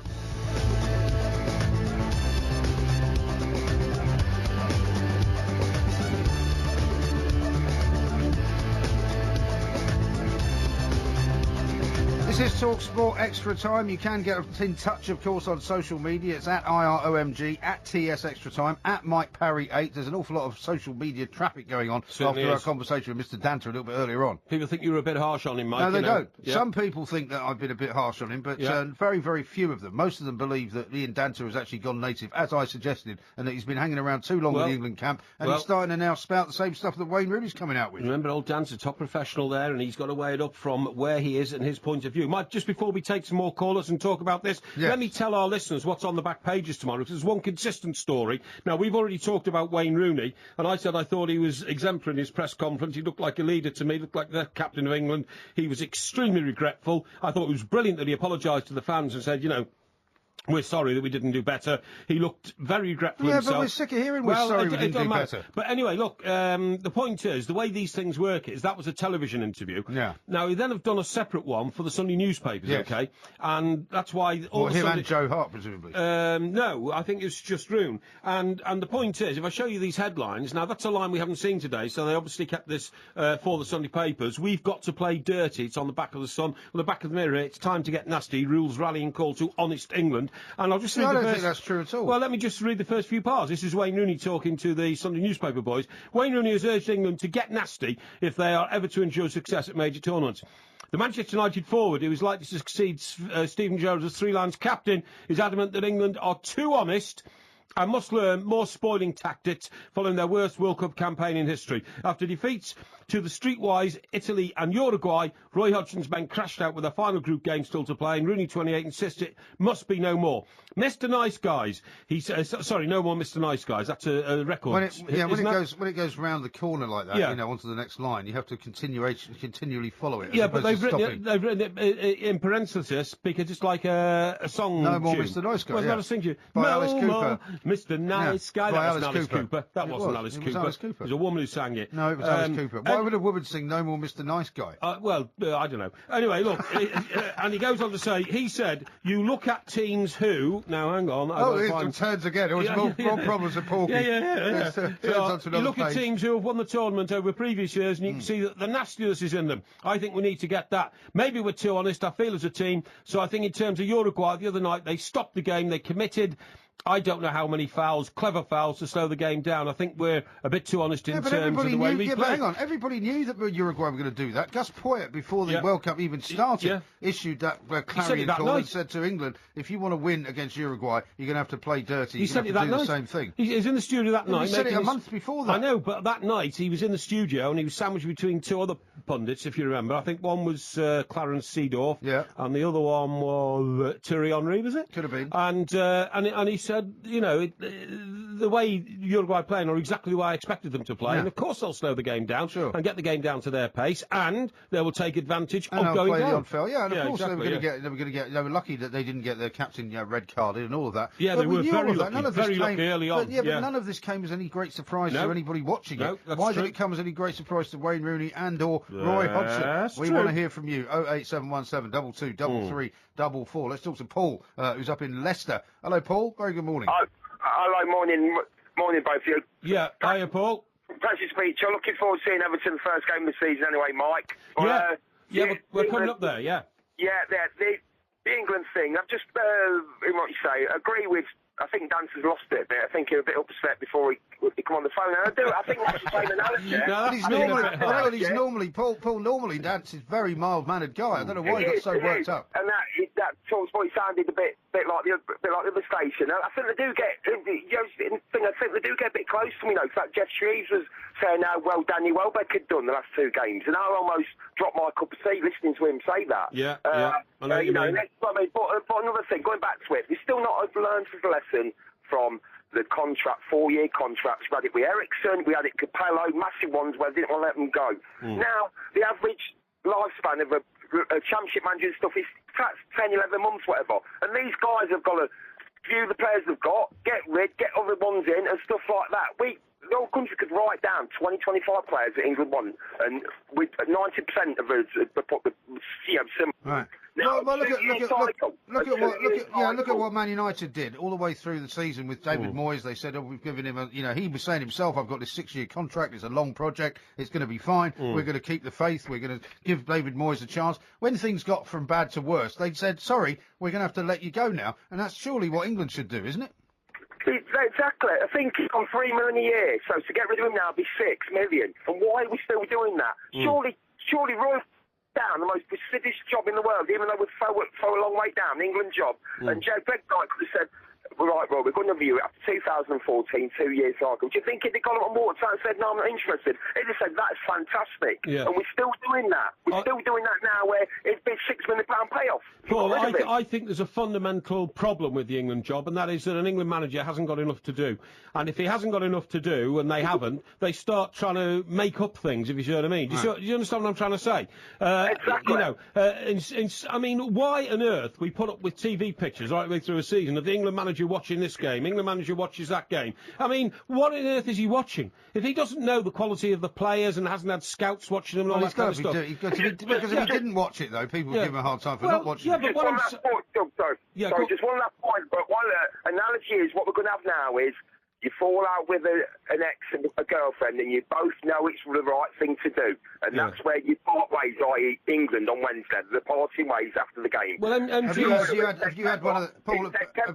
Have you had one of those experiences, Paul? Have you had to cut the cord? Yeah. In September time, when we see each other for the first thing there, and you look at each other, in that dressing room, you're thinking, it's not right. Okay, I think MG was referring to the girlfriend problem. I'm talking about, have you had to cut a girlfriend? Yeah, I've done that because it's not right and it didn't work the first time. Yeah, well, let me tell you, Paul. Hang on. No. Let me just point out, Paul, that MG has probably had that happen 12 or 14 times, and he was probably married at the time this was happening. This man is very infidelious, believe me, and he knows all about. Yeah, he knows. That's not a word. It is, in my dictionary it is, and he knows all about what you're saying. This man is going red-faced with shame as I speak to you. His behaviour with young ladies over the years has been nothing short of scandalous. So you've hit a raw nerve there, Paul. Well done. Well, that's why I'm interested in how he did it, because I think I might learn something from Paul. How did you manage it? That's what scenario you're going to get. You're going to look at each other. They're going to look at each other and thinking, hold on, it ain't quite right. And that's when, if you can't get with the technology now, the IT, the go-to games, as you know, and say, coach these players. A lot of people want them to coach now. You go 6-year cycle, which is probably, 10 games qualifying, up to 7 if you win something. You're friendly. It's like 20-odd games. If you can't develop something then or make people better, it's a massive. Right. 2 years is massive. Yeah, give them 4 years. Yeah. You're absolutely right. What's the longest you've ever been out with anybody for, Paul? About 2 years. About 2 years. 2 years. Does that include your present partner, wife, girlfriend, or whatever? No present partner. Oh, really? You're on the market again, are you? Yeah, I'm okay, well, listen, mate, get down here and MG will give you a few tips and a few hints on how to pick up barmaids and all that kind of stuff. You know what I mean? Yeah, Paul, listen, thanks a lot for your call. Don't try and belittle me about, as we're talking about things which are very important to an awful lot of people. I know they're not terribly important to you. Well, like what? What are you talking about? Well, like relationships and the things that people... But you treat relationships as though, who shall I have a drink with tonight? My best mate or some girl I met down the pub last week or something like that? Honestly, mate. Actually, my ex-wife in Washington, by the way, for the first time first time I'd seen her properly, really, since socially, since we broke up. That's amazing. How did it go? About 12 years ago. It went very well. Really? Yeah. Well, she was very civil to you? She was very civil. Her mother was great. Her mother, who's slightly sort of got dementia, is about 89, kept saying, how lovely I was and what a nice guy I was and how she'd always liked me. She was great, amazing. Clearly, she obviously hasn't got well. Much of... No, she's fine, actually. I'd be wrong to say that. And did she ask you for more money? Because that's normally what happens whenever you meet. No, we actually split the bill, which was astonishing. I thought she'd be asking in a restaurant. Where was this? Where was the restaurant? It was a nice restaurant just outside of Washington, actually, a place called Reston, out by Dulles Airport. Oh, okay, that's near where the whole thing was going on. Dulles is a long way outside of Washington, isn't it? That's about 20 minutes. Yeah, no, it's quite far out. That's very interesting. And so she's forgiven you for all the... I'm not sure about forgiving, but... Despicable behaviour that you... She's moved on. Despicable behaviour that you foisted upon her. She's moved on. The listeners may have heard this before, but they're going to hear it again. When you go to a marriage guidance counsellor meeting and you're both sitting there, stony-faced, and you're laughing, you see. You're laughing. Well, I'm laughing because it's a funny story. And the marriage guidance counsellor says, now, look, if we're going to get back to, trying to rescue this marriage, we've got to be absolutely and brutally honest to each other. Yeah. Susan, have you got anything else to admit that you may have done wrong, which contributed to the breakdown of the marriage? And she said no. And then you were asked by the marriage guidance counsellor, do you have anything? and you admitted to another 6 affairs That's that your wife didn't know about. Not as many as that, no. I'm afraid Not it as is. many as I'm that, afraid that was the original story. You said it was 6. How many is it? I don't think it was 6. It was Well, how less many than was it? that. Oh, you don't think? I'm not prepared to tell you. So you couldn't even. It's my You can't personal even life. remember. You're That's just what you mean. excoriating in front of millions That's what of you people. mean. You can't It's even my remember. personal life. I don't see why Well, I I don't should tell care if you. it's your personal life or not. It's something that shaped your character. Your character is on trial every time you go in front of a microphone and address our millions of listeners here on TalkSport. So I'm afraid, as far as I can see, it is fair game. Well, you may think it's fair game, but I would disagree with that, and I'm sure people would much rather talk about Roy Hodgson and football. But we will be talking about much else shady as and well. seedy past. We'll be talking about grubby America. liaisons. We'll be talking about America coming up very shortly, because we've got a guest who's going to tell us about how America has absolutely taken off in terms of the World Cup. Oh, here we go. No More Mr. Nice Guy by Alice Cooper. Oh, yeah.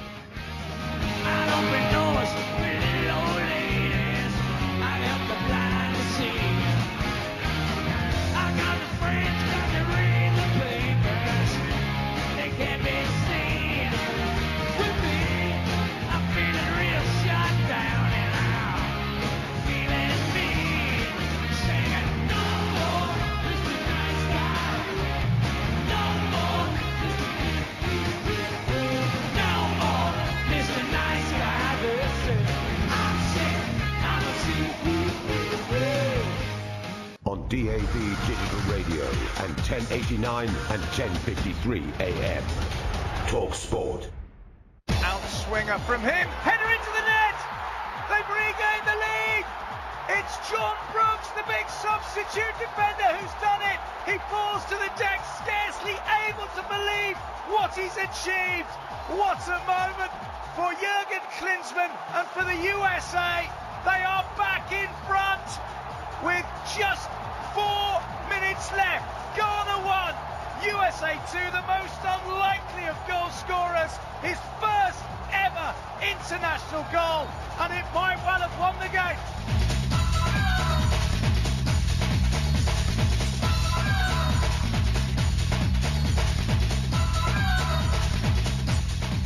This is TalkSport Extra Time. I'm Mike Graham. Mike Parry is sitting beside me. We've got all the morning papers here. We're going to be telling you what they're saying about Roy Hodgson and what they're saying about much else besides. Rather an interesting story about Luke Shaw, which the Sun on Sunday is wishing to make allegations about. We'll get to that a little bit later on. But it involves some young women in Brazil, let's put it that way. We're going to talk now, though, because I've just come back from America, as you know. You were trying to cast various aspersions on my reason for being there and what I was up to while I was there. But we're going to talk now to a former USA player and now commentator at ESPN, Janusz Mikalik, who is going to tell us just how America has totally embraced the World Cup this time around. Because, well, I'll tell you, when I was there, I could not believe the number of people who were crowding into bars, crowding into restaurants, watching, not just USA, but absolutely everybody who's playing in it. Janusz, a very good morning to you. Welcome to the show. Good morning, boys. Mike and Mike, that makes it easy. Probably the easiest show I've been on. Absolutely. It's very easy to remember. The only problem is trying to work out which one of us is intelligent, which one's stupid. I can tell you that, that I'm the intelligent one and he's the stupid one. I'm not going to rise to that, Janice. You will find out in the 4 or 5 minutes' time, when you have deliberated with both of us, that I, in fact, am the sophisticated one, and the guy on my left is just some sort of half-baked dolt we found sitting on the pavement outside. Janice, tell us... It's Janusz, actually. Janusz, tell us how Janusz... That's good. That sounds Dutch, that, Janusz. Is it Dutch? No, I think the roots are Hungarian, actually. Oh, Janusz, Hungarian. You know, but I'm Polish. Really. Good country. But that's where the name. Good country, Hungary. Now then, Janusz, just tell us how World Cup fever has... What are you laughing at? You can't get it right. I got it right. Janusz, just tell us how World Cup fever has gripped the United States of America from your perspective. Well, the pom-poms are out. That's for sure. You know, I'm even buying into the hoopla, and I'm usually the level-headed one, or at least I try to be. But you know, in terms of in general, as you've mentioned, you just came back from there. I mean, the game is there to stay. It's nonsense to say that. You know, I mean. Obviously, maybe culturally, you know, it'll never be the same as any country in Europe, I suppose. But, you know, it has been embraced. It has been here for a long time. The league is getting better. And, you know, I mean, there are more American supporters in Brazil than any other country, I believe. That's the other thing. The thing that I found amazing, Janusz, was that when I was in New York, that people were actually, you know, spilling out onto the streets after the games, talking about people like Wayne Rooney talking about Manchester United, talking about Chelsea in a way that they never did before. I mean, both Mike and I worked in the US when sort of between the 80s and the 90s, and it's absolutely ballooned, hasn't it? I think the TV figures are up something like 35 to 40% on the last World Cup. Well, it's incredible. I mean, the last game was watched by, I think, close to 12 million people, the U.S. game, and that's not including, of course, the massive parties that are taking place, like in Chicago, there's probably 20, 30, 40,000 people watching it. I just read they closed up number of streets tomorrow in Chicago because the interest is so big that they actually, they thought they were going to have it in that place. So that's not surprising to us. It seems to be surprising to the rest of the world because it's that narrative, right? America, it's, football is not it, it's one of those. But it's there. Now you just have to follow up with a team that, every 4 years will deliver. And, what does that mean? Maybe style of play, maybe, obviously we've been getting out of groups fairly well. Remember 4 years ago ahead of your boys a little bit. Not necessarily sure that we were at our best and we deserved to be in the first place, but we got there in the last minute or so. Yeah. This time around, it's a tough group. The World Cup final is done, and that was the first game, and it is for all teams, I feel. But against a team like Ghana that has beaten us last two World Cups, and ahead of Portugal and Germany, I think it's a great achievement. Oh, well, even though the style of play hasn't been wasn't great. That's for sure. I mean, nothing enthuses a home crowd more than a victory and success, and that fantastic result 2-1 against Ghana. As you quite rightly say, that puts you on equal pegging with Germany in the group. As you said, it's a very, very tough group. Next up is Portugal, of course, which is this evening, I think, at 11 o'clock London time. So that'll be about wherever you are in America, between sort of 4 and 6 in the afternoon or something. And I think you've got a great opportunity because there's no doubt about it. Portugal's a one-man team. That one man is Ronaldo. He's suffering a knee injury, which a doctor has said to him, if you persist playing with this knee injury, it could wreck the rest of your career. So, when you've got that threat hanging over your head, you're not going to be that effective. I see the USA getting a result against Portugal. I mean, I could see a draw. I think we got to be careful always. Just 10 days ago, I did the last test game that Portugal played at MetLife. I commentated a game against Ireland, and it was a great win for them. Ronaldo didn't score; they won 5-0. Let's not forget that Ireland under Martin O'Neill is already different. You guys probably saw the game in England against Italy, where I thought that at times Ireland looked very good, and I just wonder if Bento's going to make the same mistake, and it looks that way, by the way, as Vicente Del Bosque has made, being loyal to his players and not playing guys that are in form. And I look at the young William Carvalho, who was outstanding in that game. And, he's your next Yaya Toure. He's just too young, and maybe going forward he doesn't have that just yet. But he's outstanding. You look at Varela from Porto, who was unbelievable in that game. Yet neither of them play against Germany. I look at someone like Veloso that just doesn't look right to me, looks out of shape, quite frankly. Pepe is Pepe. You guys all know about him. I think he can be replaced. Huge loss in Contral. So that's where I see that maybe, because Contral to that team is 25-30% because that's how much he enjoys playing with Ronaldo. Ronaldo plays off of him very well. Contral allows Ronaldo to come inside. So, the opportunity is there. Americans love winners. They don't particularly care for the most part. I'm saying, they don't care about how you win it as long as you win it. It's not to us, perhaps, to overthink it a little bit. And I just hope that it's a better performance than we saw against Ghana. Well, here in England, it has to be said, we've kind of forgotten what it feels like to win a game, actually, because it feels like it's been a very, very long time coming. But it's a great group that the USA is in, because watch that game last night, Porky, I don't know whether you saw it, the Germany-Ghana game, which was amazing. One of the things that that Roy Hodgson is getting wrong is when Germany went 2-1 down to Ghana, Joachim Löw suddenly changed the formation. He brought on... His name's Löw. Löw, actually. No, Joachim Löw. But anyway, it's Löw. Yeah. W is pronounced V, as I'm sure Janusz will tell you. But anyway, the point is that, The first one is right. The first Mike. Thank you. Thanks very much.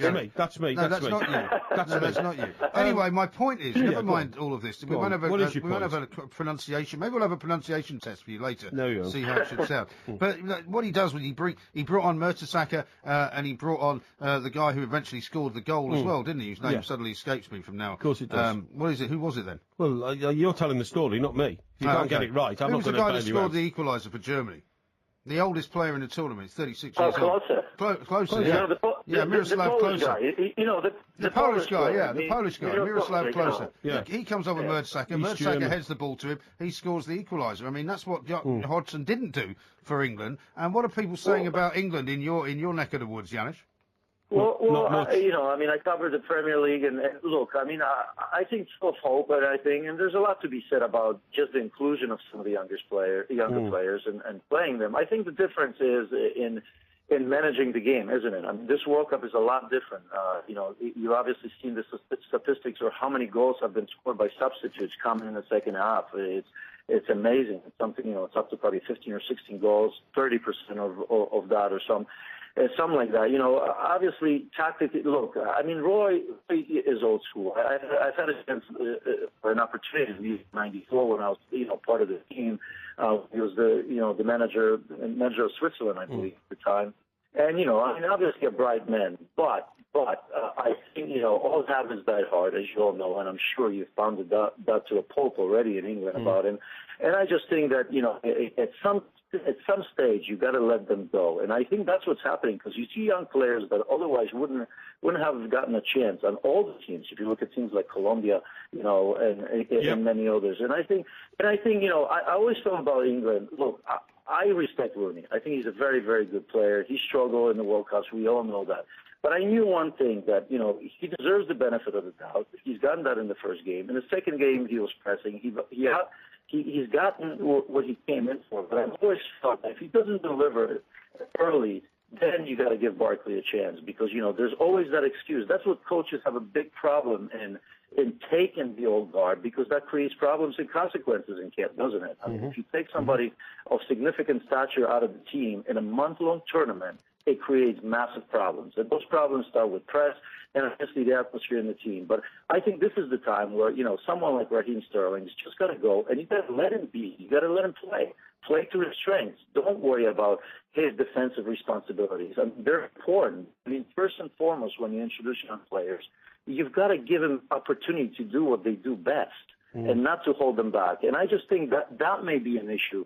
If not now, going forward with Roy, unless he decides that he's comfortable in doing that, I don't think these young players are going to progress, because you look at Barkley and you can say all you want about him, but he drives to goal. He's got an unbelievable drive to goal. And yet you hear Hodgson that he's not sure about it because of the defensive responsibilities. Well, put somebody around him and make sure that he doesn't have to worry about that as much. It's done everywhere else in the world with bigger players than Barkley. So that's how I think it's disappointing for England, because for the first time in I don't know how long, I actually felt that you have a pretty good team. It's not just about work rate and passing around players, because at the end of the day, good teams like Italy will say, okay, we'll sit back, you can pass all you want. How are you going to break us down?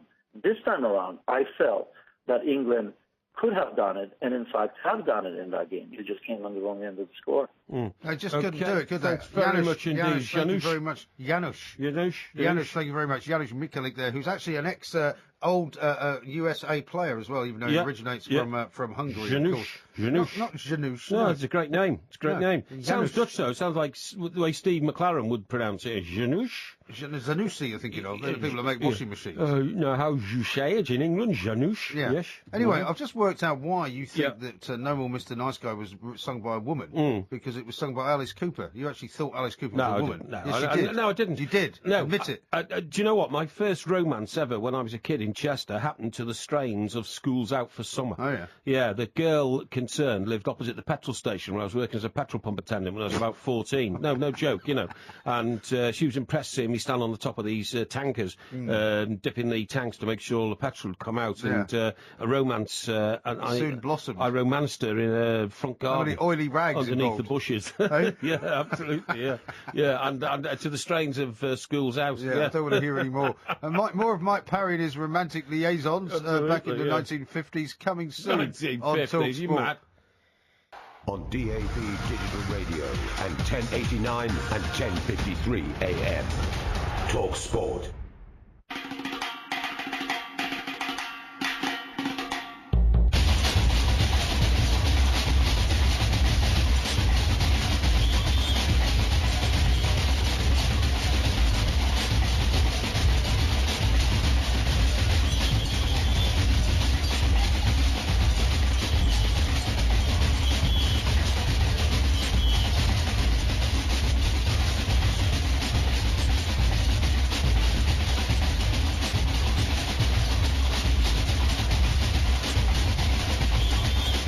Talk Sport Extra Time. I'm Mike Graham and he is Mike Parry. Together we are the two Mikes. There will be a podcast coming out a little bit later on today, of course. And actually, Mike, I meant to ask you, because the last time I saw you was the night of the World Cup actually got underway, with the opening game between Brazil and Croatia, which now seems like an awfully long time ago. But I'm trying to work out whether, because I did say this on social media a little bit earlier on, that I would be quizzing you about some of the more bizarre predictions that you may or may not have made. Now, I haven't been checking up on you, so I can't, challenge you if you lie to me. But what I was going to say to you was, before the England game, I want to know what you said about England-Italy, of course, and what you said before the England-Uruguay game as well. What did you expect to happen? What do you want to know for? What's it going to do with you? Because no predictions are always so way off, and I'm basically claiming that you've jinxed the whole World Cup. No. While you were swanning around Washington DC and New York, I was immersed in the preparation for the FA Cup on behalf of Talk Sport and other organisations. The World Cup, I'm sorry. One takes place in this country, the other one takes place in different locations around the world every 4 years. That's and in Brazil at the moment. And I didn't have time to worry about your sensibilities about my predictions. So, frankly, that's history. We've got to deal with the now. Did you predict, for example, that England lost 2-1 in each game? I made a very thorough examination of the possibilities of the way the game could end up and how England would come out of it. Yeah. Yes, on both occasions. Yes. Were you right or wrong?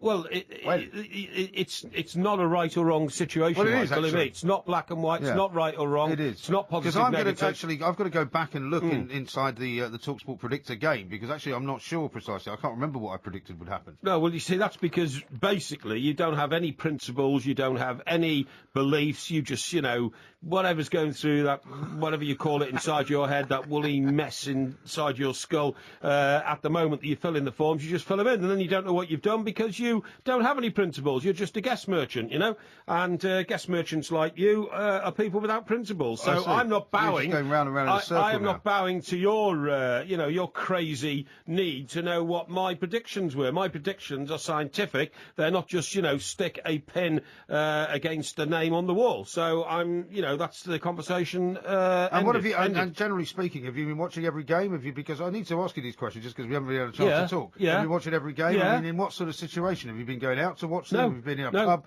Because I couldn't believe when we turned up here tonight, I found myself behind you in a ridiculous traffic jam. Absolutely People don't really know unbelievable. Hatfields as a very small street here in the middle of central London. Yes. And there were cars parked on both sides of the road illegally. Halfway on the pavement. It turns out that the cars have actually been, the parking bays have been suspended. And we were told by the guy downstairs at security, he said, well, I think everybody's here at the pub at the end of the road watching the Nigeria game. Yeah. Now, amazingly, I don't know how many people are watching those kinds of games like Nigeria against I wouldn't Bosnia have thought it was terribly attractive, to be honest. But also, second thing would be, why are they all driving if they're all drinking? I don't know. That's a big mystery to me, unless, there's one guy there who has one pint and takes his three mates out with him, which is something which I think is ridiculous, because that's a misbalance of the social integration of a group of four. And somebody would be some kind of a designated driver, is that what you're saying? That's what I mean, but that never works. You remember when and by the way, I haven't watched any of the games in a pub at all. I watch the games at home. You watch them all at home? Yeah, of course I watch them at home. I don't go and get bladdered and start shouting and screaming and lose the track. Well, I saw during the England game that you were not going to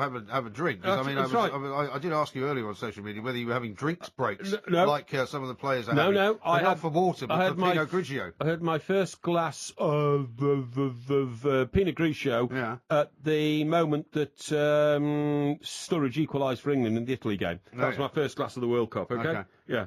My last glass of the World Cup was, in fact, when the whistle went at the end of the Uruguay game. What, you mean you haven't had a drink since then? I was forced to the following evening when despair overtook me as I realised we were out of the World Cup. When you just suddenly realised that got slightly excessive.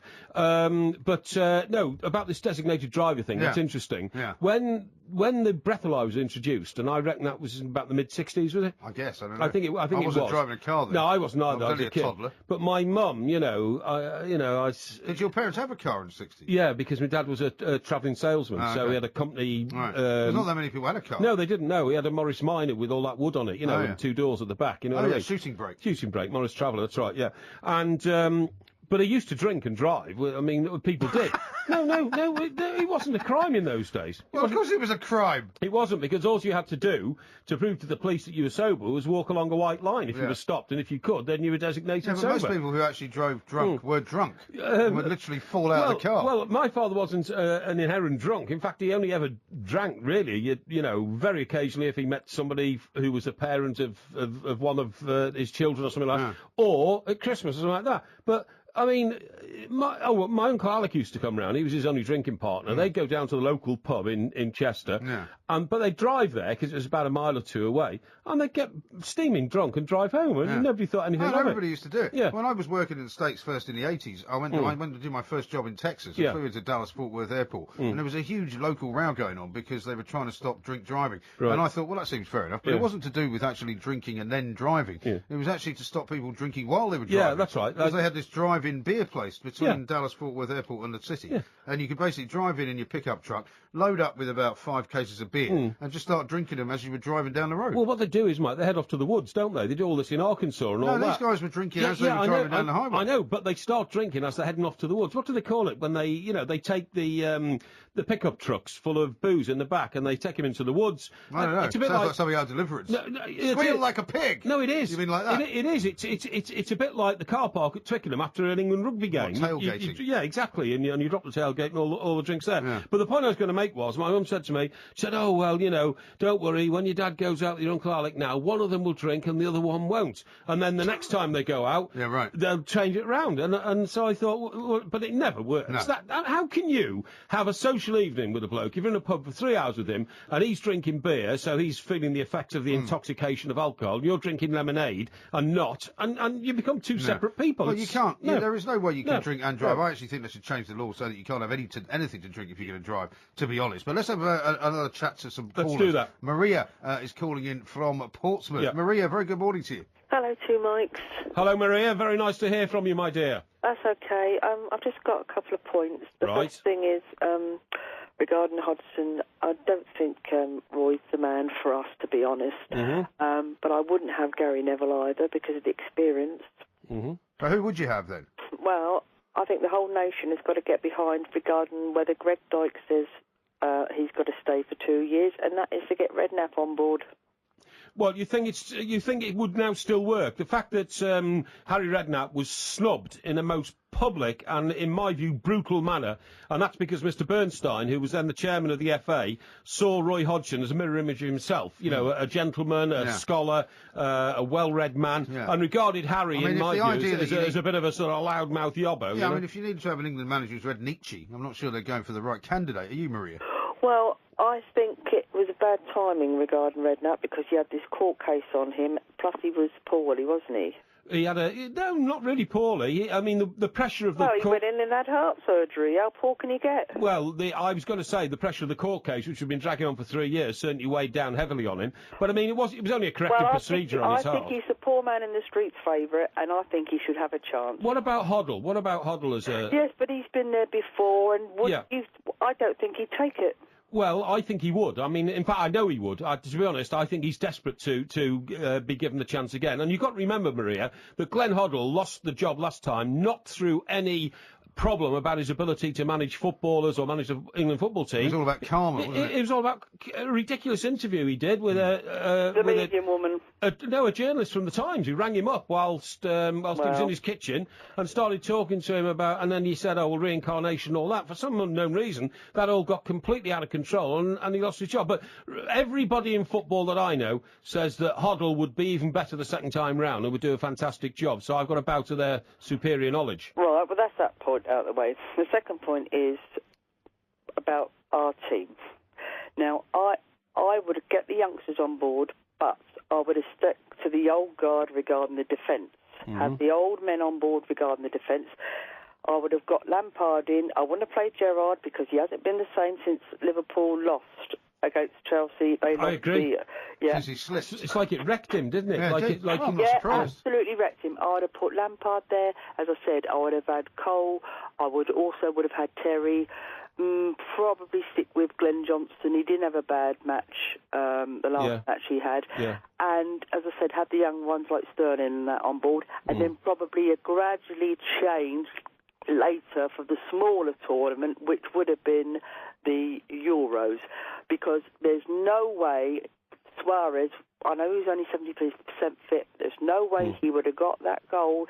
As I say, he saw Jagielka's number on his back. He knew he was in there. Yeah. Do you think that would have happened if we had the old guard defence? No, they would have picked that up. Well, hang on a minute. Boys.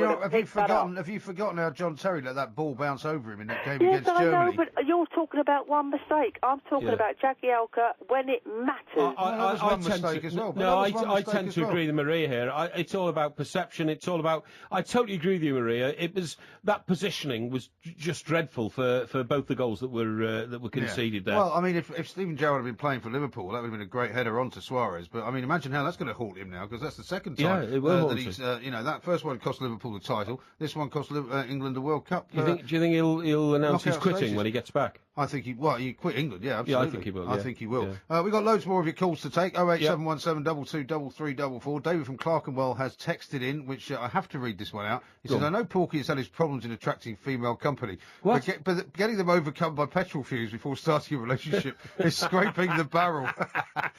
We've got loads more of those. Keep them coming in. 810 89. More of your calls next. On DAB Digital Radio and 1089 and 1053 AM. Talk Sport.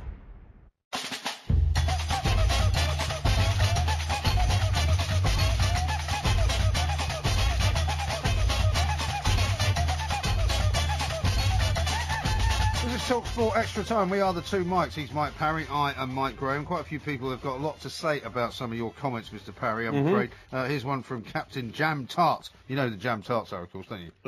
Jam Tarts are hearts. Hearts of Midlothian, yes, exactly right. Yes. And he says this, old Porky is definitely a druid, a bearded weirdo who talks a lot of mince. But he says a beardy weirdy? A beardy weirdy who talks a lot of mince. A great show, mind you, he says. A lot of mince? What is mince? Mince is basically rubbish, cobblers. Exactly, mince barky. Mince, it's just very much a Scottish word. Let's go back to the phones. We're going to talk about spies, we're going to talk about spy cameras and much, much more besides. Abdush is a Liverpool fan up in your home city of Chester, Mr. Parry. Very nice. Morning, Abdush. Are you okay? Yeah, good man. What would you like to say? Yeah, nice to speak to you. Doing a fab job.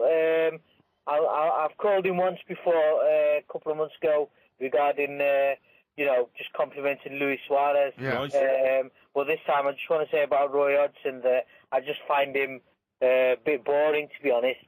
His tactics. I mean, when he was at Liverpool, when he brought Paul Konchesky, and that done it for me, I mean? I thought, he's not the right man. With regards to England, I think, he speaks nice, he's a lovely guy, and, but when it comes to tactics and, efficient football or, attacking football, I don't think he's got the nous.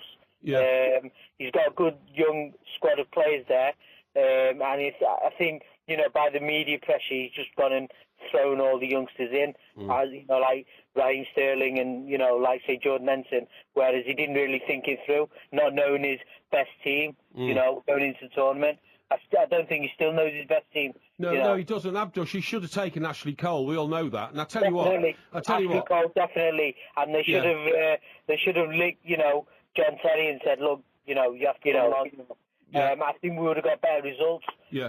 The other thing, mate, is that in not taking Ashley Cole, not only has he ended Ashley Cole's international career prematurely, but I think he's had a big effect on Leighton Baines' international career, because Leighton Baines was completely exposed in the Italian game for being unable to integrate himself into that England team in the way that was needed. But he wasn't going forward as much either as he should have been. Well, I don't think he knew what to do, you see, because I don't think he didn't have sufficient cover, did he, coming, in front of him? Leighton Baines isn't good enough, to be honest. Yes, he's good for Everton, a few lovely free kicks and etc. But when it comes to international, it's a whole new ball game. He's not good enough. And then Glenn Johnson's never been good enough for Liverpool. I can't see how he walks into the team only because there's not enough competition. That's true. However, there's where we lost the game in defence, to be honest. Attacking, we had some good moments against Italy, but how they didn't pick up Pirlo, Yes. Pirlo, he just started standing there, distributing balls left, right and centre, and his vision was awesome. Every ball he played went to wherever he wanted to go. You know, shouldn't have let him dictate the game, and we could have won that game. That could have been, you know, I had a feeling we'd lose to Uruguay, and I had a feeling Suarez would damage, you know. Yeah, and like I knew that. As soon as I heard that Suarez was playing, I said to everybody, we're going to find it very difficult because Suarez is currently the world's best player. Ronaldo's injured with a knee. Messi, until last night's goal. That was a great goal. A fantastic goal. It wasn't just a banana kick, you know. It was a U-turn kick. Yeah. It almost went like a U-turn. It doubled back on itself. But what I'm saying is, Abdush, as soon as we knew Luis Suarez was playing, the points you and I have just made about the England defence, we knew that the world's best player would make mincemeat of them. You know, as soon as his name was mentioned, mate, we've been talking about it all week. Oh, is he going to play? Is he going to play? If he was going to play, mark him better. Yeah. And anyway, I'm surprised. Well, exactly. But what about Hodgson? But Hodgson came out before the game, did he not? And you'll correct me if I'm wrong here, because I was in the States and I read it. Hodgson came out and said he's not world class. Yeah, exactly. They talked about giving him a booming. Why didn't they boom him? You know, get him out of the game. Well, I'm surprised he's come back so quick from this injury, and he's come in and he's just had a laugh at the England defence. Bang, bang, 2 world-class goals. That's what world-class players do, mate. Unfortunately, Wayne Rooney is not world-class. No. He's just a good England player. Do you know what I mean? Yeah, well, he's not world-class compared to Luis Suarez. No, he's not world-class, period. No, Abdush is right. We haven't got any world-class players. No, I'm afraid I have to concede on that. At one time, I thought Rooney was world-class. He was certainly world-class in 2004, but he's not now. Abdush, which part of Chester did you come from? Yeah, Kingsway, but I've got a restaurant in Brook Street in Chester. Have you really? I used to work in a supermarket in Brook Street, I used to fill the warehouse with tins of Bonio, which was a dog food, and big of Daz and Omo, and that was in Brook Street. And there used to be a pub down the end of Brook Street called the Bowling Green, right? I don't know if it's still there. But that's where I had my first ever drink in a pub. I had a pint of lager and lime when I was 14, and I was taken there by the warehouseman from the supermarket, and I couldn't work that afternoon because I was so drunk on 1 pint of lager and lime. I was just going to say, Chester's a lovely place. Of course it is. It's a lot better since Porky left, Abdush. Abdush, what's your restaurant called, mate? Well, he's changed name now, but he used to be called The Taste of India back in the early 90s. Excellent. Taste of India. What is it now? It's called Indian Flavour now, opposite the McCaws and Londis. Right, okay. Well, next time up there, mate, I'll pop in, okay? You're welcome, mate. Good man. Thank you. Top man, you'll be thrown out of that one as well as all the other Indian restaurants we've been thrown out of up and down the country. That's a bit harsh. Abdush, thank you very much indeed for your call. 08717 22 3344. Loads more to come in the next hour, including Porky's mission to become the next James Bond. Hola, amigos. Talk Sport. Licensed broadcaster of the 2014 FIFA World Cup Brazil. Absolute brilliant goal! World Cup Extra Time with Mike Graham on Talk Sport. Radio that will grab you by the cojones. Let the carnival begin. Come on, lads. You can do it. Every game, every goal, every day. World Cup Extra Time with Mike Graham on Talk Sport.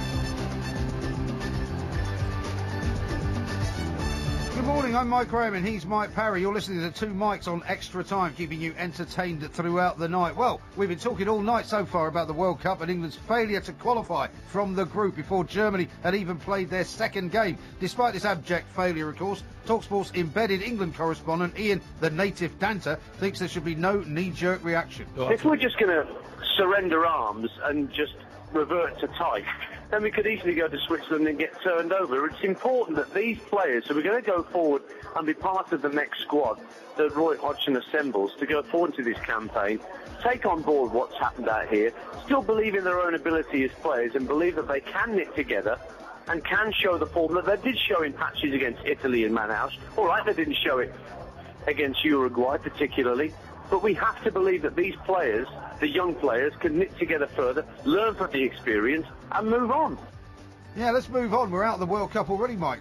I've moved on already. I'm not even interested in England, Costa Rica, are you? I totally agree with the moving on, but the moving on bit is moving Roy Hodgson on. Well, you don't move on and leave everything still in the truck, do you? Of course you don't. What are you going to do then? The players fly home on Wednesday in disgrace, and that's, I'm afraid, the only way you can put it. They're flying home in disgrace on Wednesday. They'll take the aeroplane to a remote part of Luton Airport, right? And move on. So they can come off down the stairs and scuttle off into the night. And move on. And move on. And then we'll all be told, well, don't worry, we'll pick up all the pieces, stick it back together again, and go and play Switzerland and move on in a couple of months' time. It's not good enough. We got to not just move on. We've got to move forward. It's like having a house riven with dry rot, right? Yeah. And taking the dry rot with you to the new house, isn't it? It certainly is. I think that's quite a good analogy. I think that's quite a good analogy. And move on. It's like taking a kebab from one location to another. The kebab is still giving you jiff with your tummy and all that, but you just move on. Keep eating the same kebabs. Eating the same kebabs. Yeah, we've got to change the kebab. We've got to change the recipe. It's got to be done. We're not just talking football, of course. We're talking spies. We're talking parking attendants and parking tickets. And we're also going to be looking at the front pages and the back pages throughout the night. Keep your calls coming in. 08717 223344. You're listening to Extra Time with Mike Graham and Mike Parry on TalkSport. And move on.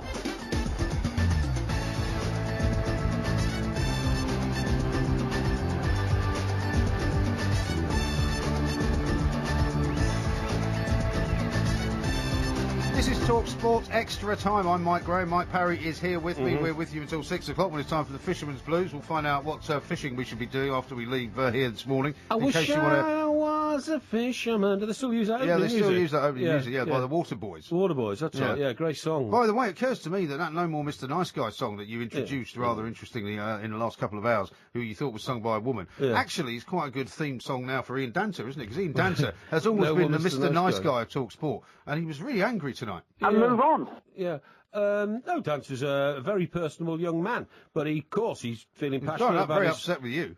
He's not said you were talking a lot of flannel. Well, I've been a journalist for 30 years, so I know how not to talk flannel. Yeah, and the point is, if you want to evaluate something and put a point forward about it, that's not flannel. That's called analysis. What you have to do is open your mind to what's going on in front of you, try and take the salient points from it, analyse it, and then speak it out for the benefit of our millions of listeners, and that's what I was doing. So I do reject Dan's accusation of quite flannel. Right. Now here's a tweet from somebody called Norwich Scott, who sent this in at TS Extra Time. Oh yeah. He says he's also similarly confused about the whole Alice Cooper thing. He says, for a while I thought Lindsay Buckingham was Stevie Nicks and Stevie Nicks Lindsay Buckingham because of their odd names. No, I never made that mistake. Stevie Nicks was the most beautiful lead singer of any group in the world ever. I mean, she was so beautiful on that picture on the cover of Rumours, right? And so, one time they were, when they were the world's biggest group, after Rumours had come out and been top of the charts for about 36 weeks or something, they were on tour in America, and every venue they went to, she had her suite in the hotel where they were staying painted entirely pink. She was a bit mad, wasn't she? They'd ring ahead and say, and Stevie Nicks' suite has to be painted pink. The furniture's got to be pink, the cushion's got to be pink, the sheets on the bed have got to be pink, and all that kind of stuff. That's what inspires her. All these hotels were doing that, and then the moment she left, they reverted it back to... So it was whatever normal colour. It was costing tens of thousands of pounds. Yeah, but these guys would rent the whole floor, probably, wouldn't they? And all that kind of stuff. But, I mean, you could accept that from somebody like Stevie Nicks, because she wrote one of the greatest songs that they ever did, which was Sarah. Yeah. Down sure she there... wrote that one? I'm absolutely certain, because I tell you why. She was having an affair with Mick Fleetwood, and Mick Fleetwood was having a second affair with a woman called Sarah, who was a friend of Stevie Nicks, right? And when Stevie Nicks found out, she was very winsome about it, and she wrote that song, Sarah, and the fantastic line in that, down there in the sea of love, where everybody wants to drown. Isn't that fantastic? Isn't that a fantastic sort of evocative... It's a bit depressing, isn't it? No, but it's an evocative expression. I imagine this person swirling around in these clear crystal waters, actually drowning in love, and something's never happened to me. No. Probably never happened to you, because you just use them as I've been in love many times. Oh, rubbish. Yeah, I have. I think you've been in infatuation and in lust a few times. Whether you've been in love or not, I don't know. No, I will accept that you love your present partner, of course. Of course. Thank you very much indeed for trying to get me out of that one. Yes. 08717 223344. Let's talk to Mick, who's down in Bromley, a Crystal Palace fan, no less. Mick, a very good morning to you. Morning, Mike, and morning, Mike. Yeah, hello, Mick. Welcome to the show. What would you like to say? Bless you. I've just got back from the United States. I was in Charlotte, North Carolina. Know it well. And I was at the Ballantine Golf Resort there, which is just a fantastic golf resort there. But anyway, across the road from there was a pub called the Fox and Hounds. And I've got to tell you, It was rammed for both the England game and the USA game. It was fantastic. Yeah. And the guy I was with, it was unbelievable. And the guy I was with was, a bit of a die-hard American football, baseball and hockey fan. And I said, well, I'm going to go in the pub and watch the game. I said, if you want to go back to the hotel, because I wasn't driving. He said, no, I'll come with you. Well, when we walked in the bar, his eyes popped out of his head. He couldn't believe the emotion that was there for the USA team. It was fantastic. Yeah, was this the game they won? The 2-1. The Ghana game. Yeah, that's right. Fantastic game as well, wasn't it? Yeah, fabulous. Yeah, that's terrific. Mick, did you notice much about the influence of David Beckham in the States? Because a lot of pieces I'm reading in the paper over the last couple of days say the USA's new love affair with football, soccer they call it over there, is due to the influence of Beckham when he arrived in 2007. No, and and the caveat to that, Mike, is the fact that Miami have said no to his stadium there. Well, they kind of discussing that, aren't they? I think that's all part of, as they call it, the negotiations. They'll stump up a few more million quid, and I'm sure it'll all soon be sorted out. Yeah. Now, with North Carolina, Mick, did you follow any of the Civil War battle trails? No, I didn't. You was there to play golf, for heaven's sake. No. You should have gone and followed some of the Civil War battle trails. Absolutely fascinating part of history. Oh, is that what you did? Yeah, I did. Yeah. Which ones did you go to then? Yeah, I went to Fort Sumner, where the Civil War broke out. That was where the first shots were fired in 1862. Is that right, Mick? Mike, I wouldn't know. I never really bothered with history because I couldn't see any future in it. Well, why did you bother going to Charlotte in North Carolina? He's completely over his head with that. Completely over his head. Yeah. No, I was over there doing a gig, basically for the Cigar Dave show, and we were doing an outside broadcast at the Valentine. Actually, a caveat to that, as I was checking into the hotel on Thursday when the World Cup kicked off, I'm at the check-in place. I was there with 3 other guys from Buffalo, and as we're checking in, there's this guy there, British guy. I said, "You sound like you're from where my neck of the woods." He said, "Yeah, I am." It turned out it was Noel Hunt of Leeds United. Noel Hunt? Yeah. Is he a footballer? Yeah, I remember Noel Hunt, yeah. Yeah, played for Reading and he plays for Leeds United. So, yeah. But you mentioned the word soccer, Mike. Yeah. And I think we can actually make the Americans refer to it as football, and I'll tell you how. To honour Jurgen Klinsmann, instead of the word soccer, we should use the German word football. Or football. Exactly. Football. Yeah, but the problem is, Jurgen Klinsmann is more American than German these days, isn't he? He very much is. He's more English and American than German. But no, what is he? Well, he's kind of an anglicised, German American. Yeah, that's right. Yeah, he is. Fantastic. Yeah. But anyway, listen, Mick, thanks for calling, mate. And I see you're a Crystal Palace fan. That's right.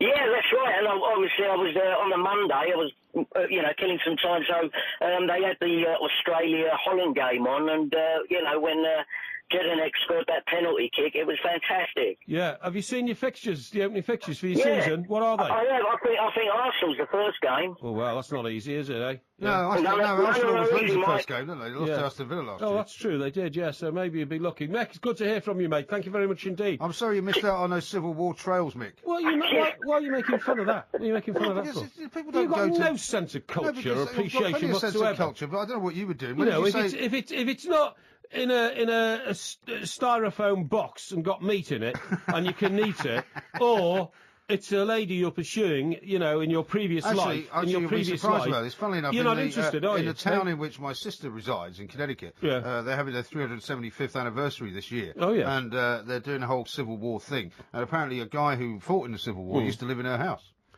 Oh, really? Yeah. So it must be an old house, then. It is an old house, yes, quite right. Well done. Yeah. He hasn't been living there recently, he hasn't got time traveller. Yeah. When did you say the Battle of Fort Sumter was? 1862. Yeah, not bad. 1861. Well, it wasn't actually, because that was a false. There were a few false standoffs. No, really? The first shots were fired in 1862. Yeah, I can assure you. It's not true. The surrender of Fort Sumter took place in April 14th, 1861. No, I don't think it did. Well, I've just looked it up. Well, you think you looked it up, so you looked it up. But I'm telling you, mate, I could have been there. I know so much about it. You could have been. Carl, you look a bit like a Civil War soldier, actually, and you'd been on the losing side as well, wouldn't you? Carl from Lee says the one positive we can take out of this World Cup is that Roy Hodgson has found a solution to stop England losing on penalties. That's quite funny, he certainly has, yeah.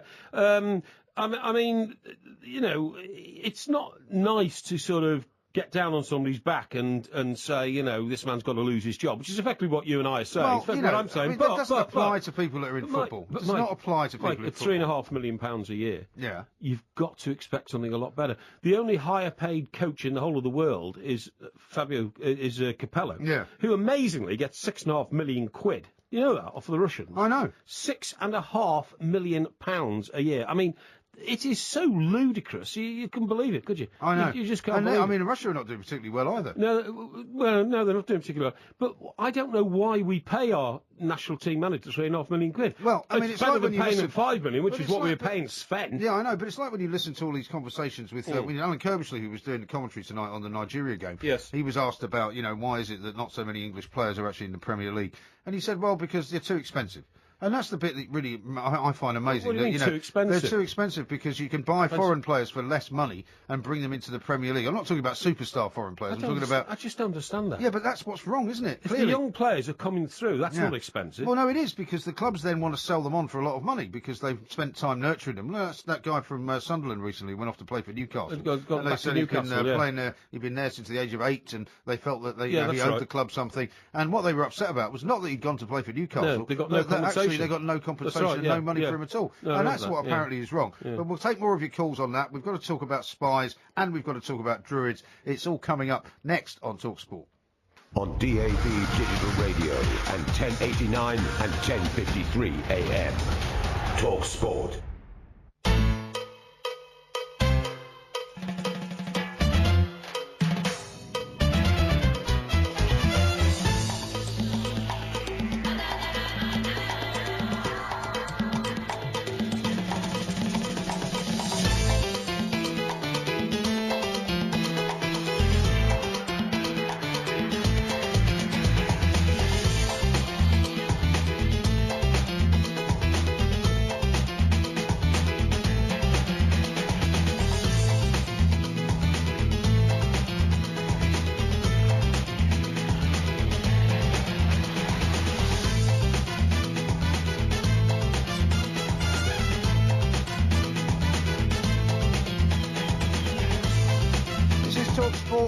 Time. We are the two Mikes. He's Mike Parry. I am Mike Gray. We'll be talking an awful lot of football tonight, Mike, and we're going to take a little detour away from it just for the moment. Let's do that. I don't know whether you saw the Times yesterday. By the way, it was the summer solstice yesterday, you know, which is the longest day. Yeah. So from this point on, the nights actually draw in slightly. I know that's a bit of a depressing thought that summer's not even depressing, but it's a false image. By July and August, you still have very bright evenings. Yeah, and it'll be very, very hot as well. It was so hot, by the way, when I was in Washington. That was one of the things that made... Well, I'd forgotten quite how hot it was down. It was about 35 degrees when I was there. It's built on a swamp. Was it?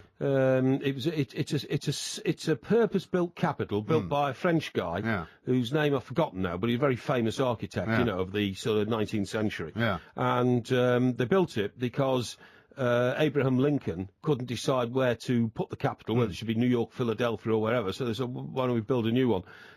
Which is exactly what they did. But this is after the Revolutionary War, isn't it? Because in the Revolutionary War, they burned down the White House, didn't they? So the White House was already there. It was, but it wasn't very big. It wasn't as big as it is now. It was a smaller White House, but you're absolutely right. But then you're absolutely right. The Capitol building had been started before the Civil War, but was suspended during the Civil War and not completed. The dome wasn't put on until after the Civil War, and then it became the Capitol. But I love Washington because it is so purpose-built. It's like a little model village, really. Yeah. And you can smell the power and the money everywhere. It's very quiet, though, isn't it? It's very quiet. It's got place. very wide roads. You know, the Pennsylvania Avenue, which is where I lived, and it's where that was almost my great pickup line, you know, when I used to come back to England. Oh, where do you live? I said, I live on the same street as the President of the United States of America. The girls would go, ha, ha, ha, ha, ha. I said, no, I do. I said, I'm a correspondent, and I work in the United States. I work in Washington, D.C. Is this why you were trying to make them inhale petrol fumes? No. And I said, I live at 617 Pennsylvania Avenue, and the President lives at 1600. And if you don't believe me, I used to show him this map, you know, and just carry on with me. Presumably you can show him your White House press pass as well. the which White was House never a press bad pass. thing Yeah, to I have. had the White House press pass. Had a press pass to Congress, Capitol Hill and all that kind of stuff, and a picture of me and Bill Clinton together. So that was all very Well, I impressive stayed in stuff. his house when I was there. Fortunately, a friend of my sister's whose parents have a house there. The guy used to be a congressman years ago, now a lobbyist, and there was pictures of him and Obama all over this house, you know. And it was this wonderful, like, 3-story house right behind the French embassy Off in, Massachusetts off Avenue. Massachusetts Avenue, Yeah, I know. Yeah. Wonderful place. Yeah. Have you ever been to the British Embassy there? Oh, I have. Into the Lutyens' house, which is the ambassador's residence. I have. Well, in fact, I was there when Charles and Diana made their first trip to America, which would have been back in the 80s sometime. And there was a reception there. It was the first time. It was the first and only time I shook Princess Diana's hand. Really? Yeah. I never shook her hand. I saw her on her first tour after she got married in North Wales when I was working for the Express in Manchester. But I was so influential in Washington as the US editor of the Daily Express. I was often invited to dinner at the ambassador's house. It was a guy in those days called Sir Robin Rennick. Oh, yeah. And, I remember him, yeah. Yeah, that's right. And I used to love those nights. Because after him was that guy that we see now who used to head up the PCC, who with the red socks, wasn't yeah, I knew him very well, Christopher Mayer. Christopher Mayer, and in fact, he was deputy to Sir Robin Rennick. Okay. So, for instance, if I was ever going to the White House or something, quite often, and this is no joke, quite often, I'd be told, well, don't worry, we'll get somebody around to pick you up. And the chauffeur-driven guy from the White House would turn up in the Rolls-Royce, the ambassador's roller, you know, fully fledged. Taxpayers' money, they was Yeah, taxpayers' money, fully fledged British roller, beautiful silver car. And Christopher Mayer, who was the deputy, would be sitting in the back, and I'd jump in, and we'd have a chat on the way about what the ambassador wanted to talk about and all that kind of stuff, you know. And then, do you ever think they were tapping you up to be a spy? Maybe. You know, there's that's how it's done, you know. Oh, of course it is. Yeah, They're some of the easiest people to tap up a journalist because they go to lots of different places. I was tapped up once, you know. Oh yeah. By a guy who later became the British ambassador to Washington, a guy by the name of Nigel Shinewall. I think he might still be the ambassador there now. Yeah. But he used to be the head of the Foreign Office press operation. When I became foreign editor of Daily Express, I got this, and I used to talk to his guys all the time. I got this mysterious call one day from one of them saying, "Oh, I wondered if you fancy coming over for a few drinks at the Foreign Office one night, you know, next week." Yeah. And I was like, yeah, okay, then. Yeah, it's exactly, beautiful here, you know. I don't know if you've ever been inside the Foreign Office building here. It's amazing sort of friezes and, you know. And up the staircase. Yeah, these beautiful marble staircases. Yeah, absolutely. Anyway, so I turned up for this drinks party thinking that there'd be quite a few hacks there. Turned out I was the only guy invited. Right. And there was 4 of them. And we sort of moved around and watched, you know, did the whole tour of the Foreign Office, and they said this is where this guy works, and you know this frieze was created by Lord Castlereagh was worked here and all that. You know, the wine was flowing and all this.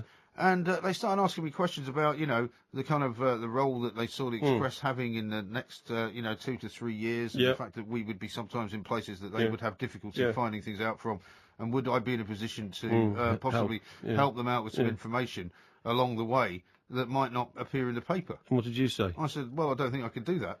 Why? Because that would be, you know, breaking the rules of, etiquette between what journalists do and what the government does. And therefore, I'm sorry, I'm not interested. And, you know... Promptly remove the glass from your hand and showed you the door. But it was very subtle, though. I mean, this didn't happen really. This happened over a period of hours. Well, what I used to do in Washington, the reason they liked me so much, was that I was always the hack in the crowd, the journalist in the crowd of reporters, a lot of whom were travelling press, because, you know, for instance, if our Prime Minister arrived, he or she would arrive with the lobby. That's right, the cavalcade. The lobby, you know, which is the collective name for the parliamentary reporters in Parliament, all came with us. So they're all there. Well, I was primed to do as a local boy, was always throw a question to the Prime Minister or the Foreign Secretary, because they didn't want to ask.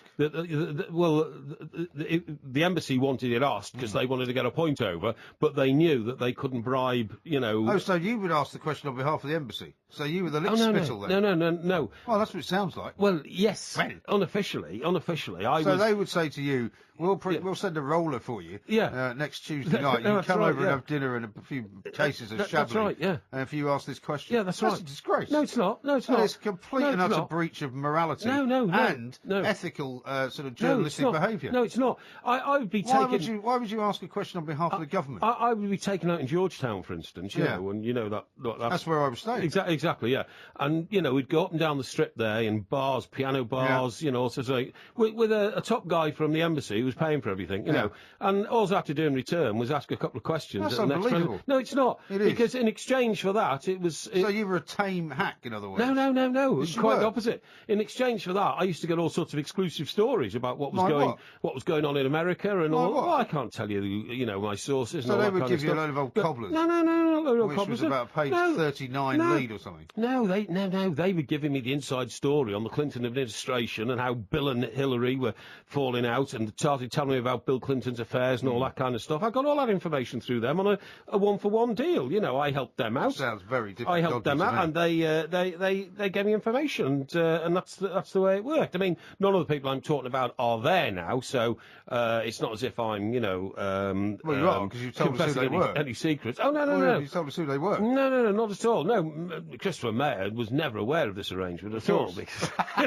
he's a very honourable man. Yeah, of course he He is, used to wear red socks and red braces, and all honourable men do. So, no. Sir Christopher wasn't. I knew Sir Christopher well before we went out there, because he was a big friend of Paul Potts, He used to be our deputy editor at the Express. Right. Oh, yeah, they're good days. There's more names you're giving out there. Mr. Porky Parry, a man who's so indiscreet that if you hang on long enough, he'll tell you something very, very significant. I tell you what I can't imagine, that your successor as the foreign editor, Mr. David Richardson, wasn't it? No, he was who I took over from. Oh, was he? Yeah. I bet he didn't invite I to the foreign don't office. think he was, no. No. I don't think he ever was. No, I don't think he was sort of, really spy-type material, was he? Possibly we not. We need to talk about spies. We do need to talk about spies, and we're going to do that coming up next, right here on TalkSport. On DAB Digital Radio and 1089 and 1053 AM. Talk Sport.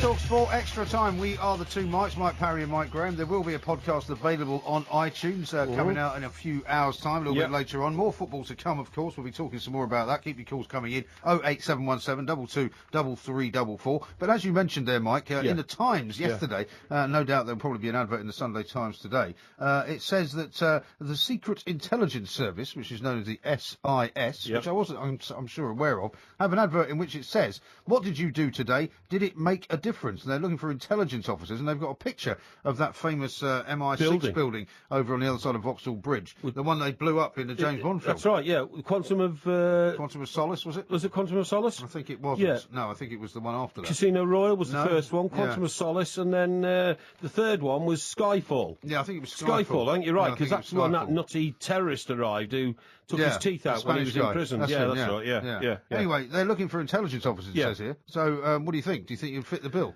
Well, I would love to serve my country in that sort of role. Well, it sounds like you already have, from what you were telling me about your role in Washington with the Daily Express. Well, I was helping my country. I was helping to get things into perspective overseas. I was a vital link, I think, to government policy in America. I don't think that's stretching the imagination. Now, the point is, I would love to serve my country in that sort of role. You'd love to be James Bond, except for the fact that, A, I'm not very keen on somebody wanting to kill me 24 hours a day, which is basically what happens when you're a secret agent, when you go on assignment or something like that. The compensations are that you get all the best-looking girls, and you spend an awful lot of the company money, which is taxpayers' money. Yeah, taxpayers' money on driving around in Aston Martins. And eating caviar and... But is that really the reality of it, though? Well, who knows? I mean, look, you've seen James Bond, which is supposedly the real thing. You've seen Johnny English, haven't you? Which is, a spoof and take on it all. It's probably somewhere between the two, because there's probably a high level of competence. There always is in these sort of organisations. But most of the intelligence that they gather, of course, is done by talking to people like you or me, or by actually running sort of parties in embassies around different parts of the world. Not an awful lot of people are actually driving Aston Martins shooting guns out windows. Years ago, every trade delegation that went to Russia, when the Iron Curtain was still there, when there was the communist bloc, were all briefed by MI6 to, observe whatever you can. If you're walking across Red Square, tell us how many guards are marching up and down outside the Kremlin.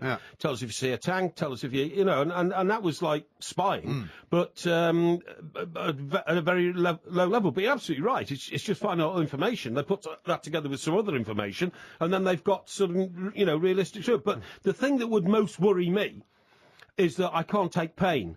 So if I was a spy, if I was James Bond... Well, you'd be taking the cyanide pill straight away. I would, yeah. I would insist on a cyanide pill in a false tooth, right? And the minute that they started, sticking the needles underneath my fingernails, I'd bite on the pill. But also, I'd ask them not to torture me but first. the wrong personality type to be a spy, and this is what I think part of this recruitment process is all about. Like I was talking to you about with the Foreign Office and all that, because one of the things they look into is your private life to find out what kind of interests you have, for example, how discreet or otherwise you may or may not be, and whether you like a drink. And so you would fail on all three counts. No, you'd fail. You'd fail on all three counts. You can't hold a relationship down. You've got an absolutely ragged attitude towards normality in your life, absolutely ragged. And you two, But that in some ways is all right. That's not necessarily a problem. No, you drink too heavily. There's not an element of scandal about me anywhere in my life. My life. So you can never be blackmailed. I can never be blackmailed. Right. But the point that worries me is... can you be trusted, though? Well, this is the point, you see. So what I'm saying is that they started started pulling out my... Do you know what? When I was a kid, you won't believe this, I used to bite my fingernails because I saw a war film, and I said to my mum and dad, "Oh, what are they doing, that guy?" And they said, "Oh, they're pulling his fingernails out with pliers." I said, "Oh, so I started biting my nails. I wouldn't stop them pulling them out with pliers. Well, yes. They wouldn't go, "Oh, we can't pull this guy's nails out with pliers because he's bitten them." Yeah, but I was a kid and I thought you could, you see. Right. So I said, and my mum said, "What are you biting your nails for?" I said, "So that if I ever get captured by the Germans, they won't have any fingernail to pull out because I've bitten it all away, And she said, "No, that wouldn't stop it. They'd just put a chisel underneath you, Exactly. But anyway, the point is that if I was being tortured and I knew the information they wanted, I'd give it them right away. So I wouldn't make a good spot. Well, I don't like pain. Presumably, as part of the interview process, if they said to you, "What did you do today? Did it make a difference?" When they say to you, "Can you keep a secret?" You would say, "Well, as long as they don't put me through any pain." Yeah, exactly. Yeah, I don't like pain. pain. If you told the spy chiefs, basically, as soon as I get put under any kind of torture, I'll tell them everything. Yeah. That would pretty much disqualify any field work. Well, yeah, but they, as a condition of your work, they should guarantee no torture, shouldn't they? They can't, can they? No, I suppose not. But the point is, what would really terrify me was as long as I knew the information, I'd feel quite happy, because then I'd give the information away. You could actually give away false information. Well, I could but they might find out that it's false and come back and get a bit nastier. Truth serum. Yeah, or they might get nasty. Because I think you'd have trouble telling them the truth, actually, because you don't know where the truth is. But your worst nightmare is being tortured for information that you haven't got. Yeah. What do you do then? Because you meant to tell them anything. Well, no, but you can't, because if you say, "Oh, yeah, this, we've got a submarine which is, patrolling underneath the Arctic Ocean at this very moment," they go off and check it and find there's no submarine there. Yeah. And then instead of being intrusive with one scalpel about certain parts of your body, they get another scalpel out. And then you could do what like Richard Burton did in Where Eagles Dare, and they had those guys who were double agents. Yes. And you're actually telling both people a load of old cobblers. I couldn't work out whether they were double or treble agents in that. I don't think you're clever enough to be a spy. Well, it's not just that. I mean, I'll tell you a great story. You remember Brian Vine? He was an old colleague of ours in America. Yeah. And he died a few years ago. And the guy who gave the speech at his memorial service was the other Brian, who was the news editor of the Express before me. Brian MacArthur. No. Brian Hitchin, who went on to be editor of the Star. And Brian told this fantastic story. When they were both younger men, they were both correspondents in America, for one for the Express and one for the Mirror. Brian Hitchin worked for the Mirror, and Brian, as we know, worked for the Express. And they went and did a job in Cuba, and I don't know what the job was, but I mean, Cuba was very much a communist country then. It wasn't as open as it is today. And they got lifted, for, anti-state activities. So as they were bundled into the back of a lorry and were being driven off to this army compound, Brian Vine, who spoke like a true Englishman, didn't he? Sort of a toff. Very pucker, Very pucker, a toff, and you'd see him at Ascot, and he'd have a top hat on, and "I say, Parry, how are you, old boy?" and all this kind of stuff. Yeah. And as they were in the lorry going to the army compound, Vine, who was the senior man, because they both worked for the Express then, and Vine, who was the senior man, said, "Well, Brian," to Brian Hitchin, "this is a bit of a pickle." He says, "If these swines decide they're going to torture us, you'll have to go first, because I'm pulling rank."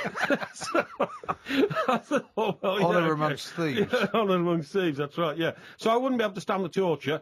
I mean, for instance, you know, if they did things like put me on the rack or something like that, or started electrocuting me, you know what I mean? Well, if they start electrocuting, that's pretty much it. Yeah, well, Once you've been electrocuted, you're dead. No, they give you electric shocks, don't they, just to warm you up, you know, for the real thing. Electrocution is actually death by electricity. Yeah, I suppose you're right. Yeah, but I couldn't put up with that, mate. So the answer to your question is, I mean, I suppose not all people who join MI6 are necessarily James Bond types. A lot of them will be analysts. Well, they'll end up like that guy who ended up locking himself inside the bag. Now, that's very interesting, because, funnily enough, there was a big 2-page spread in one of the papers yesterday about that, and they say now that he actually died through being given some sort of poison or some sort of drugs. And so you're one of those people who thinks he was put inside the bag, then? Well, he didn't put himself inside the bag. Haven't half a dozen experts tried to climb in that bag and then lock it from the inside as it was locked on the outside and failed to do it?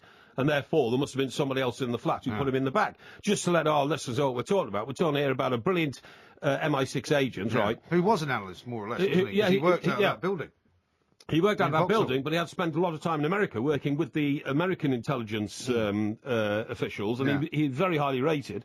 He was also a cross-dresser, according to some reports. Had a lot of women's clothes in his wardrobe. And the reason I mention that is not because I'm having a go at the guy, just to say that could have been one of the issues that... No, that could have all been planted there as well. It could have been planted there, or it could have exposed him to blackmail or something like that, or whatever, but it was another factor in the story. But the point is, to let our listeners know, this guy ends up being found dead inside a big rucksack-type bag, didn't he? You know, a sort of canvas rucksack. In the bath. Holdall, that's right, in the bath, in his bathroom. Very, very odd. And there are two possible theories. One, that he was murdered by foreign agents because they were trying to elicit information from him, or they found out that he'd found something out, which they didn't want him to tell the British Secret Service. Or secondly, he died in a bizarre sex game, in which you starve yourself of oxygen, apparently, and that heightens your awareness of your feelings and all that. So, a really odd one. But he was a spy, definitely. You're absolutely right. And, you know, if that's the way spies end up, then I think I'll dip out. Do you think you'd make a spy? Yeah, I think I could have done. I think I'd have been good at it. Well, what about the pain? What about the pain threshold? Well, I'd stay away from the torture. I'd never get caught. Well, no. You see, you can't say that. If you're behind enemy lines and all that kind of stuff, you get picked up, you get hung up upside down by your toes while they're, you know, sending electric shock through your genitals. That's what a lovely image you've just painted. Well, absolutely. Yeah. Well, they'd have to find a pretty strong bit of wire, wouldn't they, to hang you up by your toes? And that is what happens to you if you're a spy out on the road. I'm sorry. And you know, James Bond grimacing as the worst. One of the. Have you any concept of time, by the way? Why? I mean, that's another reason you couldn't be a spy. Look at the time. Well, what about it? Well, we're supposed to be, you know, having little breaks every so often. For all right. Well, that's all right. Can we not do that? More coming up next, including Per, who's an Arsenal fan in Norway, wants to have a word. Good. Talk Sport. On DAB Digital Radio and 1089 and 1053 AM. Talk Sport.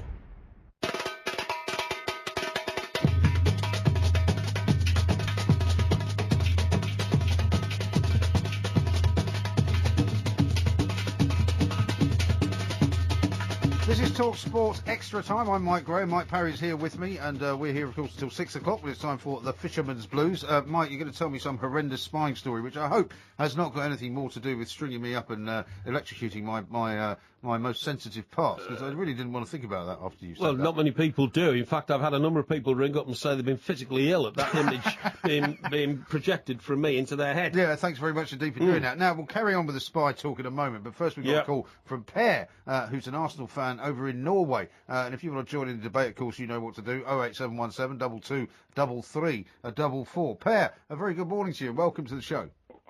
Very good morning, Mike. Very good morning, Mr. Parry. Yeah, very good morning, Per. Good to hear from you. What would you like to say, Per? Long time. Yes. Long time since we spoke the last time, many years. Yes, it has indeed, Per, but it's good to know you're still up and around and about and talking common sense. And the same to you, Mr. Parry. Thank you. Actually, I want to have a couple of words with Mr. Graham. Yes, please do. All right, the sensible stuff first. Very, very rude and harsh with Mr. Parry. You think I'm rude? Mr. Parry is a radio legend. I think Graham should be much more kind to Mr. Parry. Well, I mean, you might say that, Per, but you have no idea what I have to put up with. You know, this is a guy who rings me morning, noon and night. The only chance I have of ever ever answering him back when he doesn't interrupt me is actually on the radio, because he knows he has to actually occasionally let me say something. Yeah, but Per is saying you should show me more respect, aren't you, Per? Yes, definitely. Why should I? Why should I, Per? He's bonkers, this guy next to me. No, it's not. He's a legend. Thank you. Haven't it been for Mike Porky Parry, TalkSport have not been what it is today. Well, that may well be true. Listen, I don't disagree with that. In 2001. Yes, yes. TalkSport was not that popular when it's today. That's true. Mr. Brazil and Mr. Parry. Yeah, I don't disagree. Would you let me have a word? Yeah, well, listen, I don't disagree with you, Per. However, you know, somebody needs to keep him on his toes. Otherwise, if you just agree with him all the time, he just goes more and more crazy. You should not agree all the time. We have disagreed plenty of times, but still you should have some respect for Mr. Parry. It's true, Per, and thank you very much indeed for your support, mate. And you're absolutely right. I am the father of talk sport. Per, I want to know, how are things in Norway? Yeah, they're the same, I think. No changes. Fjords are still there, are they? The fjords are still there, are they? Fjords are still there. No, what I want to know is, Per, has the price of alcohol come down since I last spoke to you? No. Because that's the prohibitive thing. Care about, that's the prohibitive thing about Norway. It's so expensive to drink. It is. I went out with my friends on the town tonight. Some drinks tonight. Yes. I remember when. And around we were 4 friends together. Yes. And one round, I think, around £60 for a round. £60 for a round of drinks? One round of drinks? What, for 3 of you? 4. 4 of you? Yeah. £15 a drink. Approximate. £50, £60. Right. God, so what happens if you go out for like 10 pints? No. It's a pint of lager, a pint of gin and tonic. A pint of gin and tonic? Steady. Well, well, that's what I'm saying. If you go out for 10 drinks, that's going to cost you £600. Yeah. That's criminal in Norway. That's ridiculous. No. Four drinks cost £60. Yes, I know that. But if 4 of you go out for 10 drinks, that's £600. Yeah, well, I suppose that's right. I know maths is not your strong point. Yeah, because, Per, when I used to live in Scotland, I remember when Scotland would always draw Norway at some, either in the Euros or in something or other. Yeah. And there would always be loads of Norwegians who would come to Glasgow, which was not a particularly cheap place to drink, because they thought it was so cheap. Yeah, it's very cheap in Glasgow, apparently, if you compare it with Norway. No. Yeah, it certainly is. Anyway, you didn't ring up to talk about the cost of drink, I presume, Per, did you? Per, anything else to say? Tell us about whether or not you're disappointed at Ole Gunnar Solskjaer's efforts at Cardiff City. I don't care about Ole Gunnar Solskjaer. He's a cheat for me. It's such a patronising... See, Per, this is the problem. That's a very patronising question. Porky Parry thinks that... I don't like Ole Gunnar Solskjaer. Yeah, but he thinks that you would like Ole Gunnar Solskjaer because he happens to be from Norway. No, doesn't like Ole Gunnar Solskjaer. Yeah. He cheated my good old friend Mr. Sol Campbell when he played at Arsenal. Oh, right. Oh, I see. Yeah, so not on your Christmas card list then. What about the World Cup? So who are you supporting in the World Cup, Per, since Norway are not England. there? You're supporting England. Oh, good man. Bad luck. Yeah. Well, they're out though. I supported England since 1986 after the Maradona cheating. Yeah, but they're not in it anymore. They're out, Per. No, but I want to speak about that. You do? Go on. Yeah, go on. I want to speak about the game on Tuesday against Costa Rica. It means nothing. No, I know that. But that team against Costa Rica should be all the youngsters should be playing. They should start the campaign for the European Championship. They might as well get the Talk Sport team out there playing. No, you should not. Should play the Luke Shaws, the Ross Barkleys. Well, Luke Shaw might have a bit of a problem, mightn't he? Yeah, I mean, Per, what about the future of Roy Hodgson? I'm not really sure about him. Well, he's a good coach, maybe, but he's not good a tactician. Well, that's right. I don't think there's anybody out there who can do a better job right now. What about Glenn Hoddle? What about Glenn Hoddle and Gary Neville? No, not Glenn Hoddle. Not Gary Neville. Maybe Glenn Hoddle. Yeah. I think Roy Hodgson has done a couple of good things since he started. So I think he should at least have another 2 years. Oh, you do? Okay. Well, I beg to differ with you there. I think he's got to go, and we've got to start afresh. We really have. And I agree with you with the young kids. What's the point? Who should replace him now then? Well, I think Glenn Hoddle and Gary Neville together would do a fine job. You see, I think. I'm not sure how old you are, Per. You sound like a very I'm bright 37. bright young man. 37. There you go. Now, Roy Hodgson is 67, and you know when you get a 67, is he 67, Mike? I think he's 67. Something Yeah. like that, Perhaps you could check that out for me, please. Being my too old, anyway. wingman. He's dealing with young players who are sometimes more than 40 years younger than him. And I think that's too big a gap. And that's why I think Gary Neville would be a great link between a manager like Glenn Hoddle, who's still a tracksuit manager, and the players themselves. Yeah, that's maybe a good point, but It is a good point. I still think he should get another 2 years, because all these youngsters here, at least get them in, and why not give another go? Yes, okay. Yeah, why not? Just keep going with the same old shtick. Per, Well, I appreciate your call. Thank you very much indeed. Per, hang on, before Per goes. Well, Per's got to go. I want to thank you for joining us tonight, Per. It's great to hear from you, and in particular, I appreciate you pointing out to Mike Graham that I am the father of Talk Sport, and that I will be treated with respect. Yeah. Yes. Can I please ask another point? No.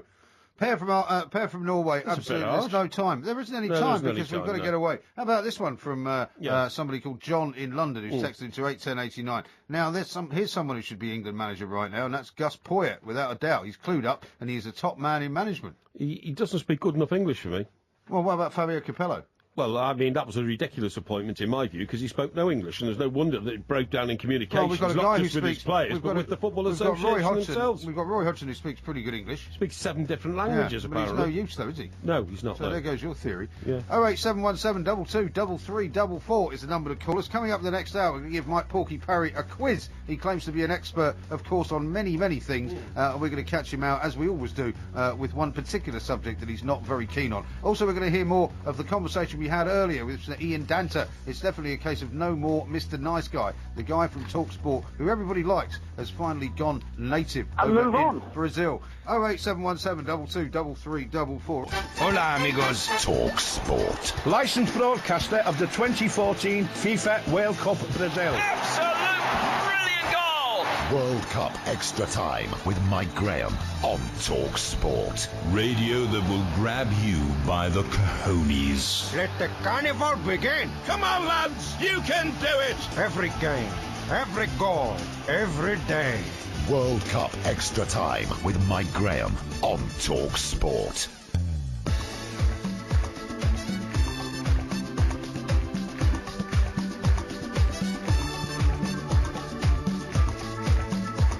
I'm Mike Graham and he's Mike Parry, and you're listening to the two mics on Extra Time. We're keeping you entertained throughout the night and, of course, into the morning. And the conversation all night has pretty much been about England's failure to qualify from the group, even before Germany had played their second game in the group stages. Despite this abject failure, of course, TalkSport's embedded England correspondent, Ian the Native Danter, thinks there should be no knee-jerk reactions. If we're just going to surrender arms and just revert to type, then we could easily go to Switzerland and get turned over. It's important that these players who are going to go forward and be part of the next squad that Roy Hodgson assembles to go forward into this campaign, take on board what's happened out here, still believe in their own ability as players and believe that they can knit together and can show the form that they did show in patches against Italy in Manaus. All right, they didn't show it against Uruguay particularly, but we have to believe that these players, the young players, can knit together further, learn from the experience, and move on.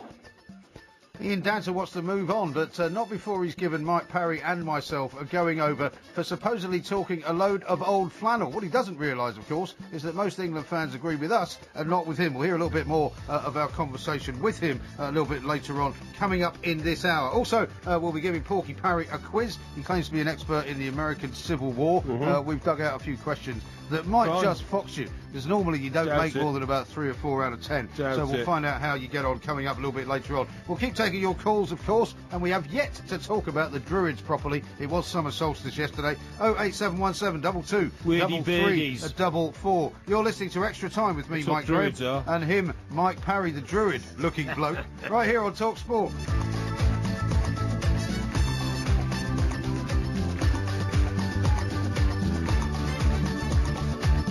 Loads more to come here on TalkSport Extra Time with Mike Parry and Mike Graham before the Fisherman's Blues comes into view at 6 o'clock. Earlier on in the show, we spoke to Ian Danter over in Rio de Janeiro. He is, of course, TalkSport's England correspondent in Brazil. He's been with the England squad ever since they went out to Miami.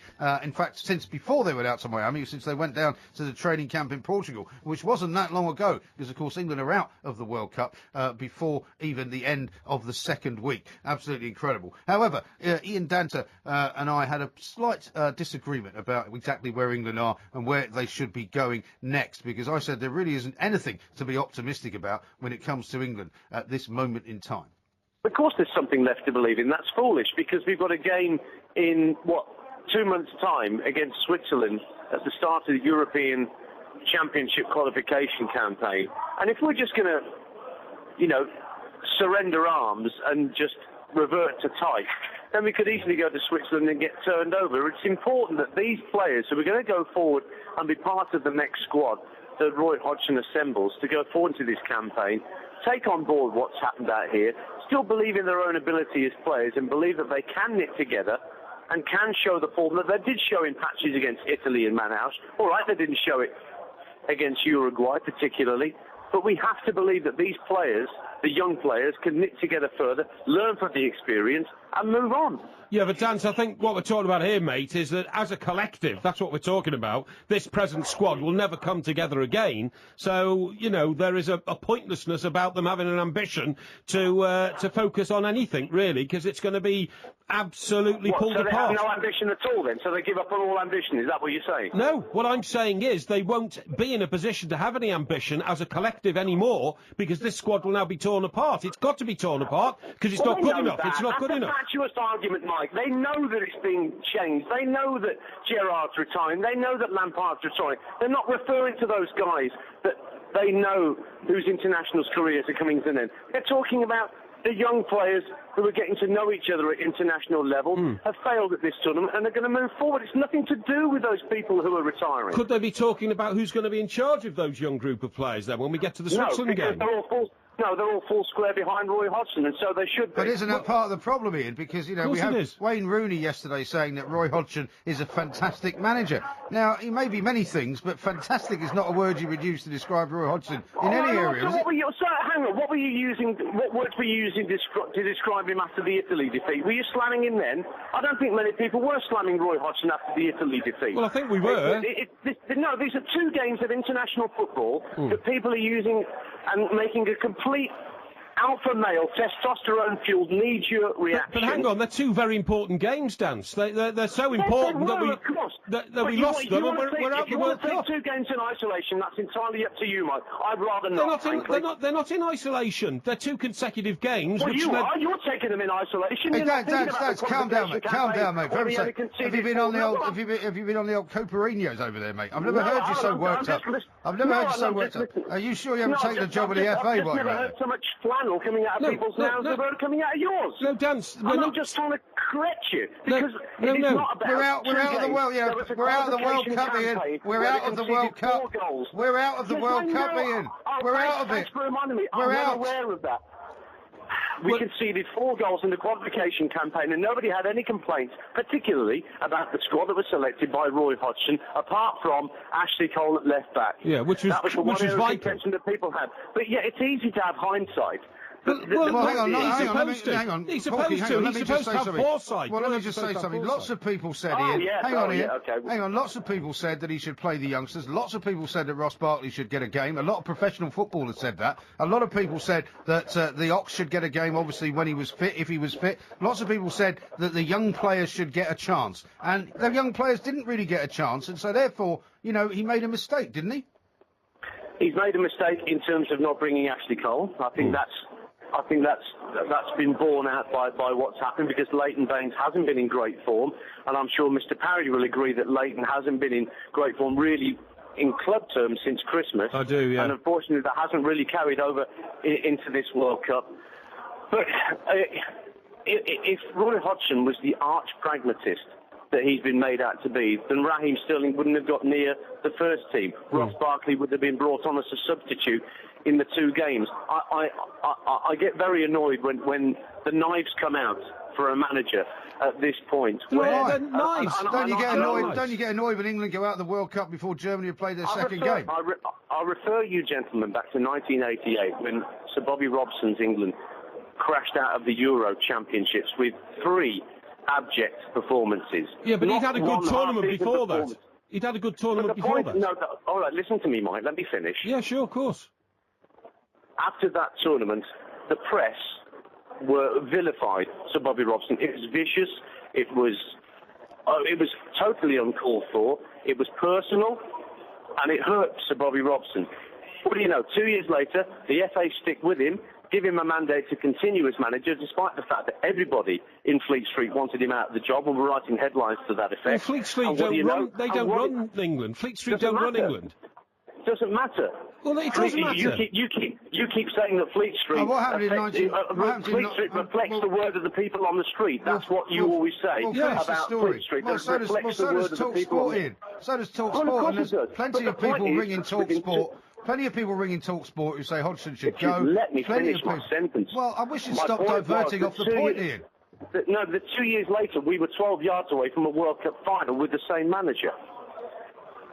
Well, are you saying then that on that basis we say that Roy Hodgson is going to have a brilliant European qualifying tournament? Because that's not going to happen, is it?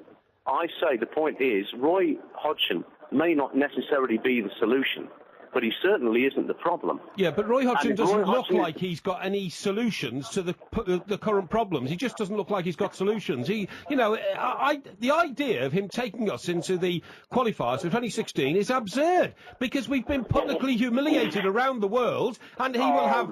Listen, Ian, he will have no respect whatsoever given to him by the opponents we're facing to try and get to the Euro finals in France. None whatsoever. They'll all think this is the guy... This is the guy who took an England team to a World Cup and brought them back after 2 games with the worst record that England have had to perform in a competition since 1958. So, you can't have it all ways, mate. You can't. Look, I appreciate your loyalty to England because you're working in the loyalty camp. It's not blind loyalty to England. Let's have this right. And I'm not going to have words put in my mouth as you've just done. I didn't. I said I appreciate your loyalty to England. I'm putting you. I don't know why you get so worked up here. Why you get so worked up? Because I'm hearing a lot of flannel. We've lost. No, you're the one that's talking flannel, and you're the one that's talking flannel. You're the one who refuses to accept that England are crap, that Roy Hodgson is useless, and that the record in this World Cup is absolutely shameful. I'm not saying that you said that. I'm saying you're the one that fails to recognise that. No, I say England aren't as good as we like to think they are. We've known that for quite some time. But to throw the baby out with the bathwater and give Roy Hodgson his marching orders achieves nothing. I don't think either one of us have said that he should be given his marching orders. I believe he should be replaced for the start of the European qualifiers. I've seen Mike's tweets. I know he should be. Yeah. I know that's what Mike thinks, and I disagree with him entirely. I do. I think he should be replaced. And Ian, when I say I appreciate your loyalty to England, I'm not accusing you of anything. I'm a very loyal England fan. You won't find anybody who's been more supportive of the FA or England over the last 20 years than me. They have a very hard job to do, the FA. They do it brilliantly well, under duress and under the spotlight and pressure from the public. But I'm afraid on this occasion, the man that was chosen to be the England manager was not up to the job, and I believe he should be replaced. With who? Well, I think Gary Neville has got a big role to play in the England setup over the coming years, and in some way could be part of a sort of managerial structure which might involve Glenn Hoddle, which might involve Gary Neville, but it's that sort of tracksuit manager now we need, not Roy Hodgson, who actually is a very, very nice man, highly intelligent, well-developed, great thinker of the game, but doesn't look like the sort of bloke who's ever going to take us to the peaks that we want to get to in terms of international football. Well, I think he's dispelled one or two myths about his own managerial style in this tournament. His relationship with Gary Neville, the man you've just mentioned, is going to be quite important going forward, because he's not going anywhere. He's staying for the European Championship campaign. Greg Dyke has said so. So that's a moot point. Yeah. Now, with Gary Neville, they do have a relationship. Are we absolutely sure Greg about Dyke's released a statement. Greg Dyke's released a statement to that effect. Well, no, I've seen that, but what I'm saying is that Greg Dyke is the chairman. Believe me, there are other powers and other pressures at the Football Association which are going to be brought to bear upon the inquest, because there's going to be a massive inquest into what happened in Brazil.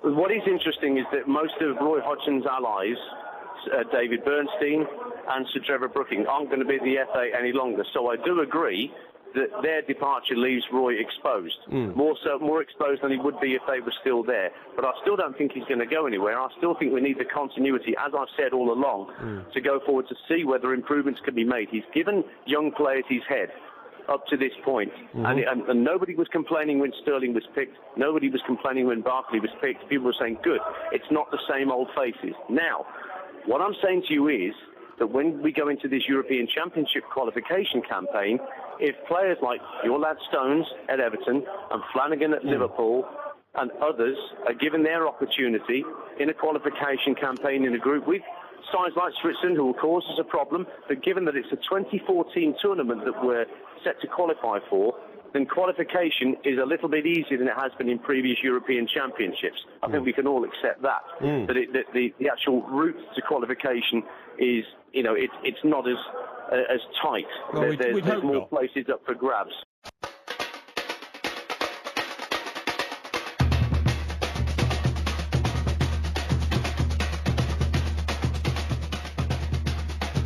This is TalkSport Extra Time. We are the two Mikes. Mr. Mike Parry is next to me. I'm Mike Graham, of course. Ian Danto is the voice you heard just before the break. They're very much defending Roy Hodgson and what is going to happen with the England squad going up towards the Euros, which, of course, is the next tournament that no doubt England will fail at. And move on.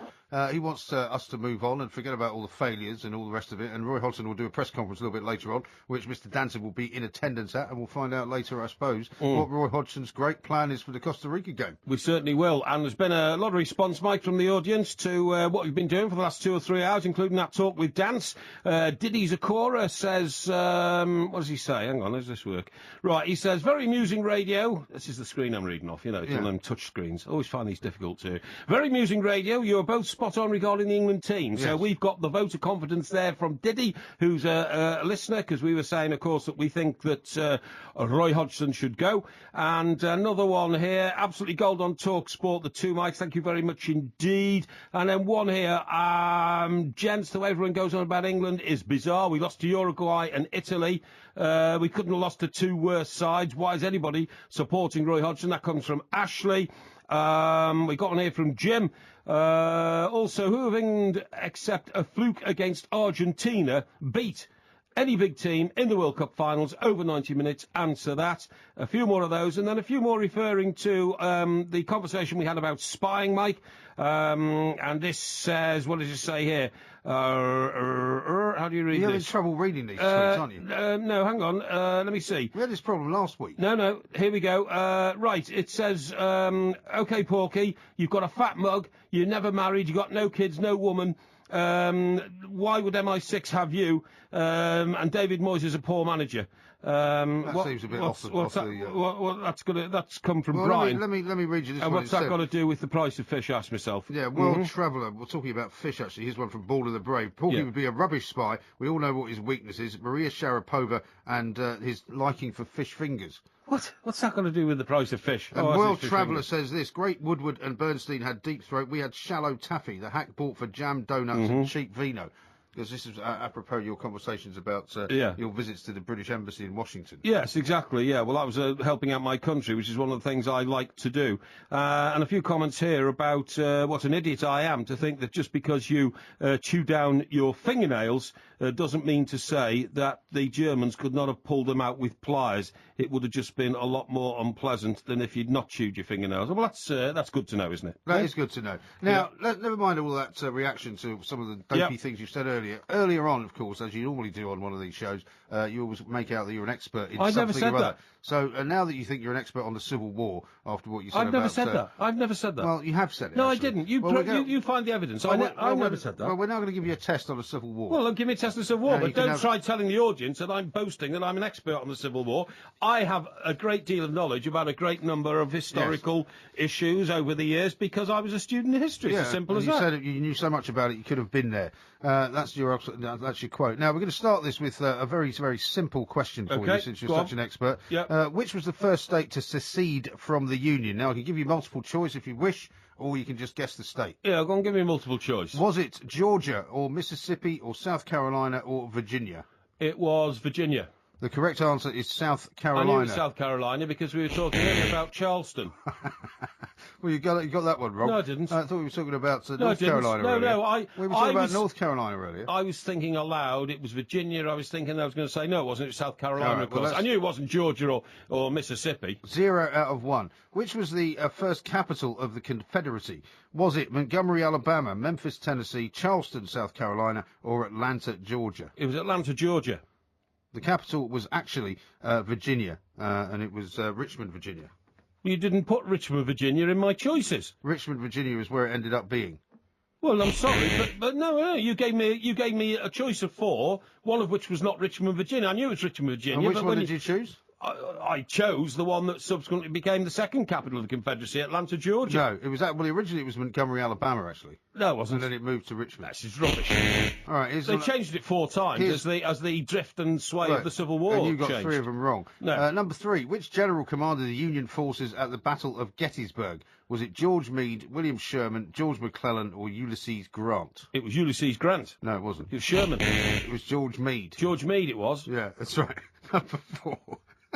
You'll get any of these, you're right? laughing at. What was the what did the South call the Battle of Bull Run?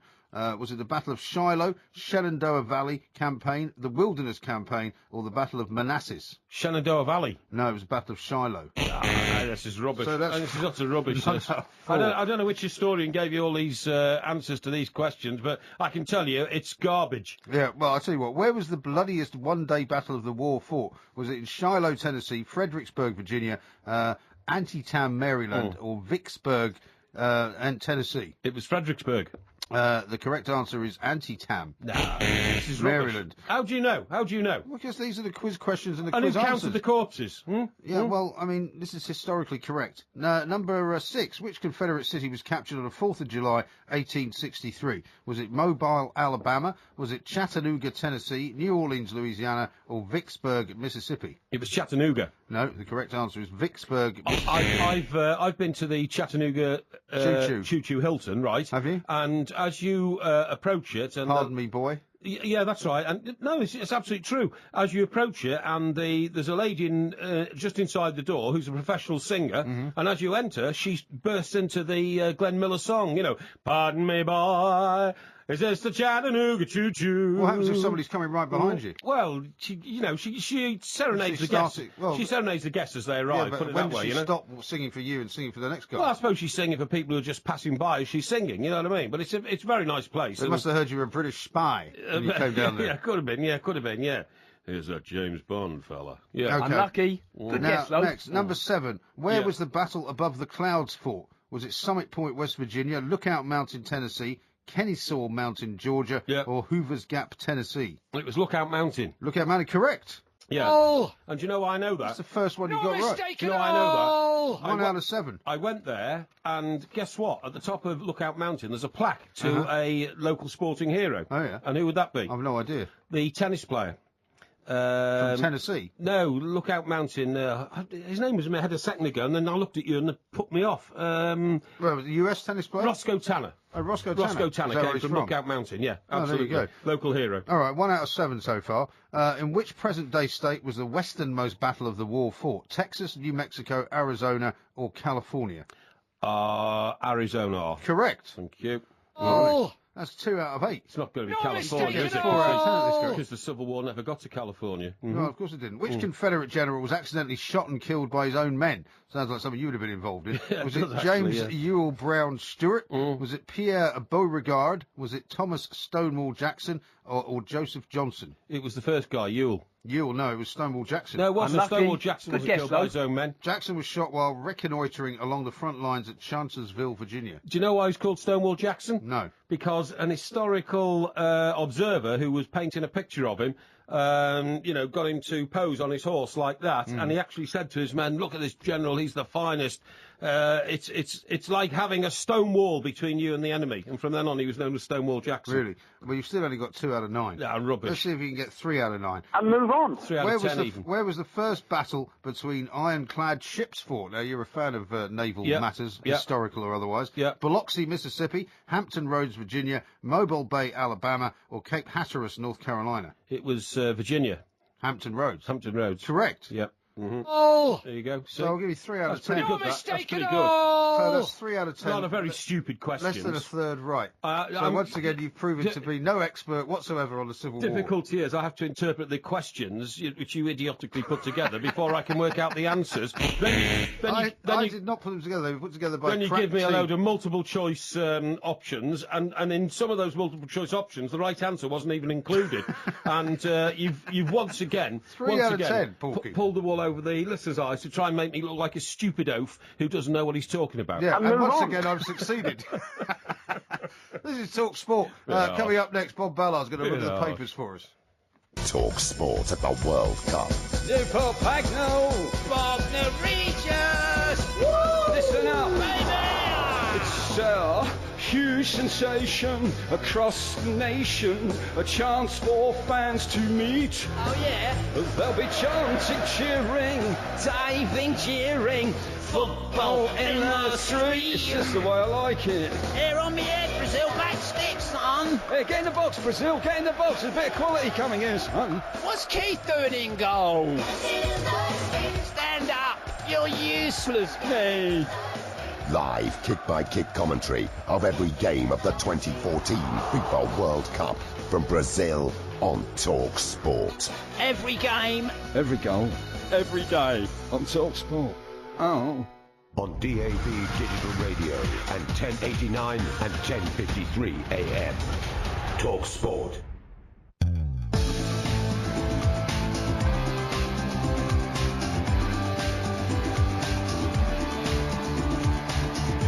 Talk Sport Extra Time. I'm Mike Graham. Mike Parry is here with me, and Bob Ballard has joined us as well, because we're going to have a look at what's going on the back pages and the front pages. Very good morning to you, Mr. Ballard. Morning, boys. You were very harsh on Mr. Danter earlier on, I thought. Well, a lot of people... I thought he was a bit harsh. Yeah, well, people he was a bit harsh. On a straw poll, Porky Parry here thinks that he was being the rational and calm one. Yes, but I'm not too sure whether he was really sticking the knife in. All I was surprised at was that Ian Danter wasn't taking any account of what an awful lot of people are saying, not just the newspapers, but an awful lot of fans on Talk Sport as well. That basically, it's not really good enough, and that's the end of the story. It's not good enough to go out of the World Cup, but we have to look at reasons behind it and not kind of just throw our baby out with the bathwater. I'm with him on that. Well, that's what everybody says, but we're not going to retread that particular argument, are we? Because but it's preposterous to take a team into the European Championships headed up by a man who's just turned in the worst ever England World Cup performance in the history of the game. You've got to do a like for like. You've got to do a like for like comparison. We lost to 2 teams who are ranked in the top 10 in the world, right? And we narrowly lost to 2 teams who are ranked in the top 10 in the world. That's no comfort to me.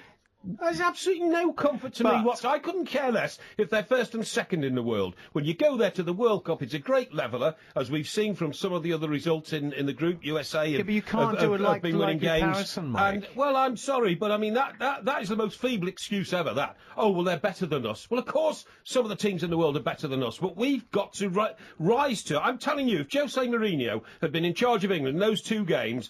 Tactically, he'd have done something to make sure we didn't come away with 0 points from 2 games. You're basically saying Roy Hodgson's not good enough internationally, then? Sorry? Despite the fact he's taken Switzerland to a World Cup and done pretty well with them. United Arab Emirates. He's What did he do with them? He's done better with Switzerland than he did with England, Of course he has. Because the expectations are different?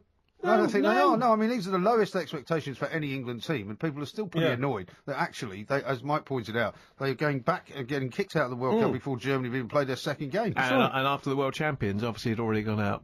The world champions have gone out for different reasons. Yeah, but they've won 3 consecutive tournaments, and that team now is getting a bit old, isn't it? So if we'd won 3 consecutive tournaments and now out, I don't think there'd be all the apoplexy around the country that there is. This was supposed to be our tournament when we got better, not worse, but we actually got worse. Del Bosque is being backed by the Spanish FA. So well, as he says, he's won 3 massive tournaments. But we're talking about this one, are we not? We are talking about this one, but if you win 3 and lose out in the first round of the fourth is that one, not ignominious? That's very, very different. No, it's very different from to lose 5-1 in your opening game. Well, yeah, they were useless, absolutely hopeless. We weren't useless, but England were completely and utterly clueless about the tactics, about how to change things around against Italy, and about how to mark Luis Suarez. Luis Suarez was the danger man for Uruguay, and as I pointed out earlier on, there are plenty of teams who have managed to stop him from scoring in the Premier League. They're all at the top of the Premier League, and he can score as many goals as he wants against lower teams, and that's what he's done against England. Anyway, that's how bad England are. What are the papers saying about it all? Right, now,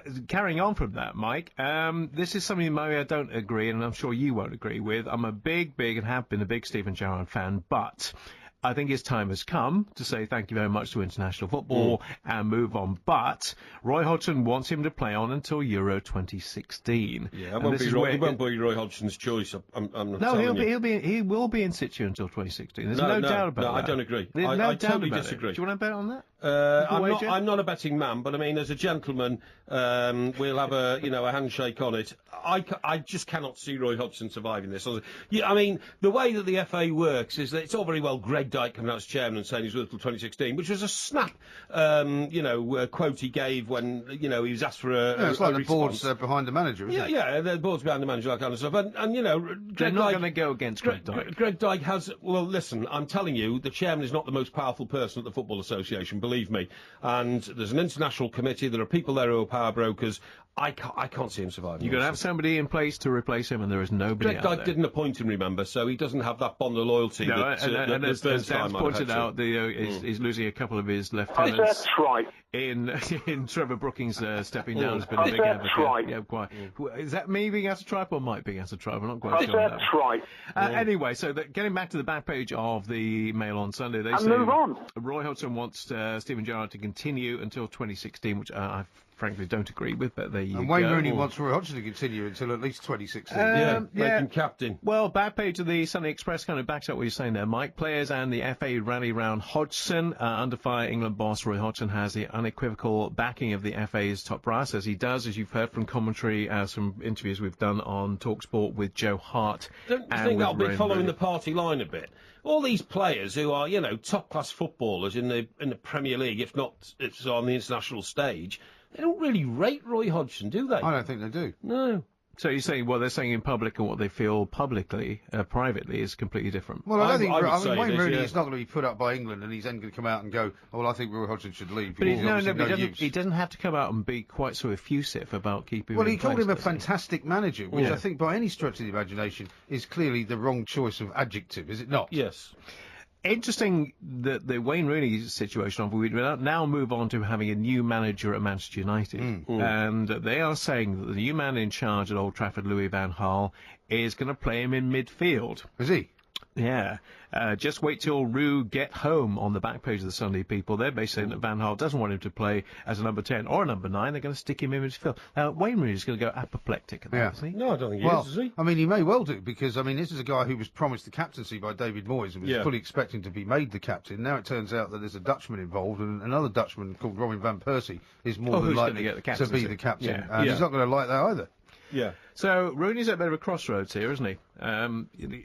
Is he going to throw his toys out of the pram again? I don't think he can anymore. Well, hang on. Didn't he say only a few days ago, wherever they ask me to play, I'm happy to play? He's talking about the England team. He's saying that, I don't mind where they ask me to play on the left, I'll play on the left. We'll play in the middle, I'll play in the middle. So don't we assume that he has the same sort of response and attitude to his domestic boss in Louis van Gaal? Well, he didn't have that reaction to Sir Alex Ferguson, did he? He didn't like the fact that he wasn't actually getting played at all, and clearly fell out with Sir Alex Ferguson. He then planted the self-exploding hand grenade that he'd asked for a transfer. Yeah. And from then, it hasn't gone very well, Yeah, really. but we all know there was a simmering feud between Sir Alex Ferguson and Rooney from 3 years ago when he first made public. He wanted to go to City. Exactly, and Sir Alex Ferguson, for the only time in the history of him being manager of Manchester United, had to concede to a player not to climb down. And I don't think Sir Alex Ferguson ever forgave him for that. No, I don't think he ever did. And apparently the new manager, when he's in situ, will be in a similar kind of vein, that Louis van Gaal is of a Ferguson-type nature.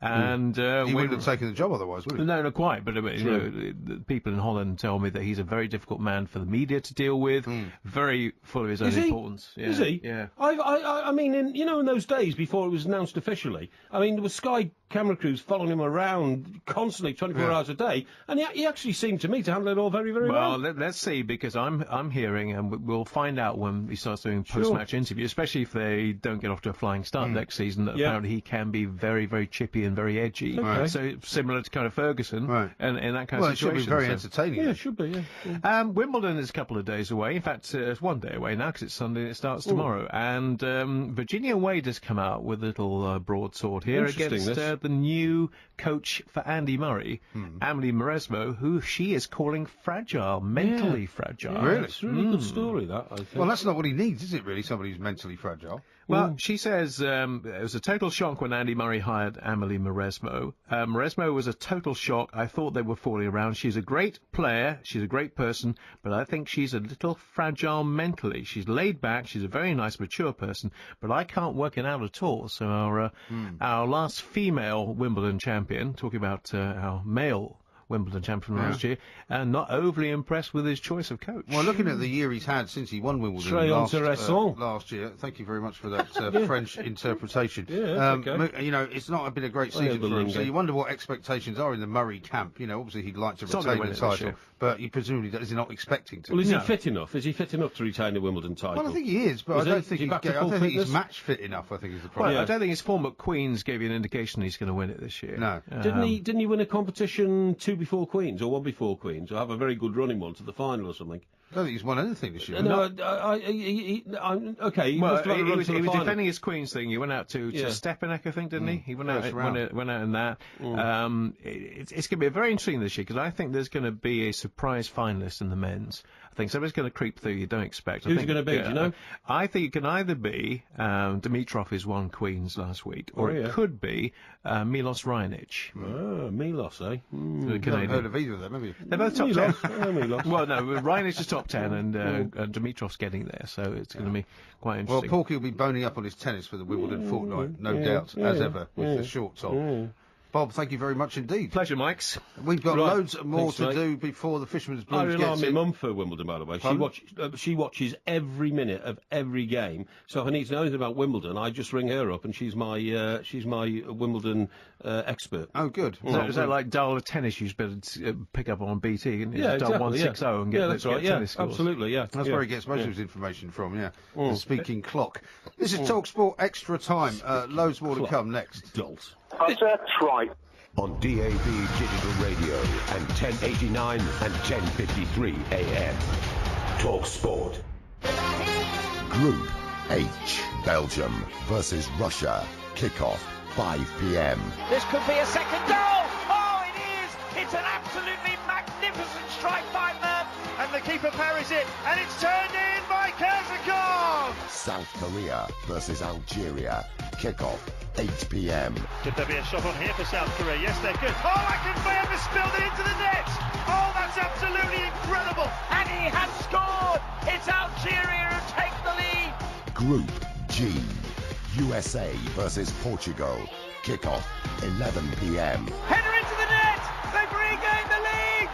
It's John Brooks, the big substitute defender, who's done it. And Muller and Pepe go head to head.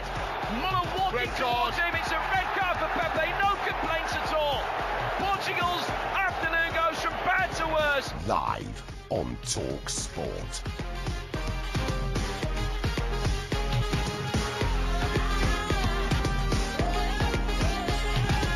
The FIFA World Cup on Talk Sport with Juicen. Over 400,000 quality products available through 600 branches nationwide. A Juicen lot more.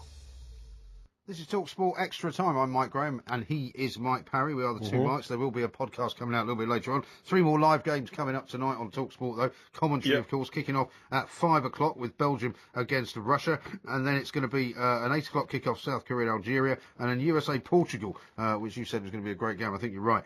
Coming up in Group G. 11 o'clock kick-off, that is, of course. And if Portugal don't win, they probably are out pretty much of the entire World Cup as well. Yes. Which will not be, I suppose, a terrible surprise to them, but I think USA might actually edge it, don't you? The big question is, to what extent is Ronaldo driven as far as having to consider whether he's damaging the longevity of his career because of his pride in wishing to turn out for his country, as captain of his country, in a World Cup competition. You know, I mean, I'm astonished. Did you see his knee after the last game when he came off? I mean, it had an ice block on his knee the size of a bucket, for want of a better expression. And, you know, what do I know about physiology? Very little. Although I don't mind doing a test on it, Mike, if you think I'm an expert, you know? You know, everything I even mention, you seem to think I'm claiming to be an expert in, and I'm not. You do claim to be an expert in a lot of things. However, the physiology of the knee is so complex, and I know this because I had the medial ligament problem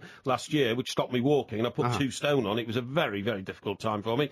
But what I'm saying is, I can understand how you and Ronaldo have a lot in common. Yeah, we do have a lot in common if you're talking about knees, because I've suffered a knee problem. And what I'm saying is that when you start knackering, well, actually, I know a couple of professional footballers who've had the real bad one, which is the ligament at the back of the knee. The cartilage. No, it's not cartilage. Cartilage is at the front of your knee, under your kneecap. No, it's the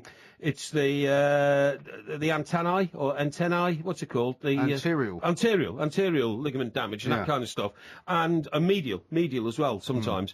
And once you get that, you've got to remember that your kneecap on your knee stops your leg from bending forwards and makes it bend backwards. Because the knee could bend in 6 or 7 different directions. The leg could at that joint, unless there was a kneecap, a patella. That'd be interesting to watch. Yeah, you'd have like rubbery legs. But anyway, the point is, if after a game of football, 90 minutes, you need that ice pack on there, why on earth are you going to risk that in another game? What about Luis Suarez? Luis Suarez had keyhole surgery on his knee not very long ago. Unbelievable. And, I mean, he scores 2 great goals against England. That was another thing we fell for, you see. We believed all this guff about, well, he'll only last 60 minutes, then he'll have to come off. Right. So presumably, maybe Roy Hodgson at half-time, when he didn't make any changes, did he, in that game? Thought they didn't take Suarez off. Suarez will be off soon, so then we'll just capitalise on that. And, of course, Suarez didn't come off. He actually scored... Something else he got wrong. Scored a goal in the last minute, didn't he? It was the last minute, last 2 minutes. Giving us no time to come back in. Yeah. So I don't know where you're going to be this afternoon, preparing for these 3 games. Are you going to be popping out for a bit of Sunday lunch somewhere? I might do that. I have family obligations on a Sunday, although it's all a bit up in the air at the moment because we've got members of the family moving house and all this kind of stuff which we're trying to sort out. Yeah, but I do. It's going to be very hot, by the way, because what we didn't get around to talking about was the 36,000 Druids who got together down at Stonehenge. Have you seen the pictures of some of them? I'm sure some of them would still be down there, actually, but it was obviously, it was coming into sunrise yesterday morning. I've got a picture of some of them. Now, are you telling me this guy's a Druid or just a deadbeat hippie? Well, right? Yeah, look at that. He could be a Druid. Who does he look like? Well, he looks like he's a Druid. No, he looks like Jesus Christ, doesn't he? No, he looks like a guy who... long beard and all that flowing white robe. Worships the sun and worships with the greatest respect to that man, is he, and by the way, I'm not prejudging anybody. Druidist. Is he, well, not this man in particular, but there's loads of them there. Yeah. Are they hippies, or are they... Some of them are hippies. Alternative society people? Some of them are alternative society people. Many of them are actual Druids, though. 36,000 of them turn up at Stonehenge pretty much every year to worship the sun. This guy's he's carrying like a sword that you last saw being carried by Excalibur.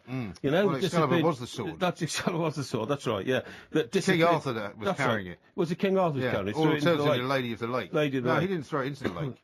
Who threw it in the lake? He pulled it out of the lake. Who threw it into the... No, he pulled it out of a stone. Yeah. Pulled out of a stone and threw it in the lake, didn't he? It was taken out of the Lady of the Lake's hands, wasn't it? And stuck into a stone, and then he pulled it out. Well, who threw it in the lake? I can't remember. Well, that's what I'm saying. You haven't got the complete story, have you? No, I haven't. It's a half-baked story about, Tintagel and all that. Eh? Tintagel? Yeah. Yeah, it's in Cornwall, isn't it? It is in Cornwall. Yeah, it's a castle it's where... north of St Ives. It's where the... I might be going to a castle later, actually. Where the Round Table was supposed to have existed. What castle? Yeah, I'm not sure. There's a couple of castles in Sussex I haven't been to yet, and because it's going to be a very hot day today. Leeds Castle's down there, isn't it? No, Leeds Castle's in Kent. Well, that's near. Yeah, it's near, but it's not in Sussex. Yeah, well, how many castles are there in Sussex? I've no idea. What are they called? What do you mean, what are they called? Well, you just told me you're going to a castle, so you take your kids to a castle I'm not to sure excite which them one. on a Sunday. There's a couple. You've got two young lads who would love a castle. Well, Camber Castle's one, Bodiam Castle's another. I'm not quite sure. I haven't decided yet. Where's Depends how Camber far- Castle? It's in Camber. Camber. Well, it's very near Rye. Do you know where Rye is? Rye? Yeah, I know where Rye is, yeah. Where is it? It's in Sussex. No, it's not. It's in Kent. Is it? Yeah, well, you But keep confusing me it's about around that the part of corner. world. It's where Paul Yeah, McCartney lives. Look at this other druid Thought here. you would know that. He's got the whole of his face painted. Yeah. No, not painted, what's wrong with tattooed. Tattooed. Yeah, He's well, got what's wrong with tattooed that? face. So what? Well, we were talking earlier about tattoo sleeves, which are bad enough on young men. No, you weren't. But yes, we were. When? I was talking to You were Sags talking to about me it. about it. I was talking to Sags about it. Yeah. I was talking to It was hours somebody ago. with a bit of intelligence Yeah. and life experience about it. You know what I mean? Yeah, he's now your biggest new friend, is he? Is that what you're telling me? Sags is a very decent chap. Just because he was giving you Decent less chap. chip than he was giving me. Decent chap. I couldn't believe the stuff he was coming out with earlier Decent on, claiming chap. that I was the one that looked like an old hippie. It's actually you that looks more like a druid. Yeah, but anyway, look, the point is, should these people be let loose on Stonehenge, which is one of the world's oldest national monuments and a World Heritage Site, to trample all over the ground that has been, the scene of mystical well, part of what they goings do. on for tens of thousands of years. Who do you think put it there? Who put it there? Yeah, Stonehenge. A load of people who dragged the stone all the way from Pwllheli, that place in Wales with lots of peas in it. Pwllheli? Yeah. Excuse me. The blue stones from Wales. Yeah, but it's not from Pwllheli. Pwllheli's a holiday resort. Yeah, well, near it's now. Rhyl. But you Near remember, Rhyl. they tried to reenact it, and they got these stones right. It sunk, didn't it? And they brought them to the Bristol Channel, put them in a boat. Put it in a boat. And as soon as they got it in the boat, it just sank. The boat sank. That's Well, right. it's Yeah. proved, of course, that they couldn't have done it that way. They must have brought them over on logs over land, mustn't they? Rolling. Well, them, that's another theory. Turning logs into wheels. My by- ex-wife used to go to Stonehenge and claim that when she touched the stone, she Yeah. could feel them vibrating. Really? Well, it's probably an earthquake or something. I don't know. Because of all the people who are around, trampling around at Stonehenge. You shouldn't have people trample around at Stonehenge. It's a World Heritage Site. What about all the clues that, we can have to ancient civilization if we could just sort of sift through the ground there instead of letting all these... Well, I think that's all been done. ...strange people walk over it. Yeah, I don't think it's been done thoroughly. There's only time now to give us a quick prediction on these three games coming up tonight. First of all, Belgium against Russia, which is a 5 o'clock kick-off. What's your prediction? Belgium will finally emerge as a sort of decent team that we thought they were, 3-1. I'm going to go 2-0 there, and that'll be Fabio Capello's game over. Yeah. South Korea, Algeria. That's £6.5 million a year, by the way. I know. Fabio. Say again, sorry. South Korea, Algeria. 8 o'clock kick-off. That'll be South Korea 1, Algeria 2. Okay, I'm going to go 1-1 there. And then finally, USA, Portugal, 11 o'clock kick-off. Well, I like the USA because we know so many of their players now play in this country. Clint Dempsey and Tim Howard and people like that. I can't see him beating Portugal, though. 2-1 to Portugal. 2-1 to Portugal. Well, I'm going to go 2-0 to USA, just to throw a okay. spanner in the works. Okay. Mike, thank you very much Bold. indeed. Mike, Porky, Parry and I, Mike Gray will be back on Monday night. I'll be here after tomorrow morning. Yeah, Porky's here tomorrow morning. Doing the papers on the Brazil show, 7 o'clock. There's no stopping Rise the and man. shine. Very quiet afternoon all for right, me. That's enough. To bed early. Show's over now. Going to behave myself. Show's over.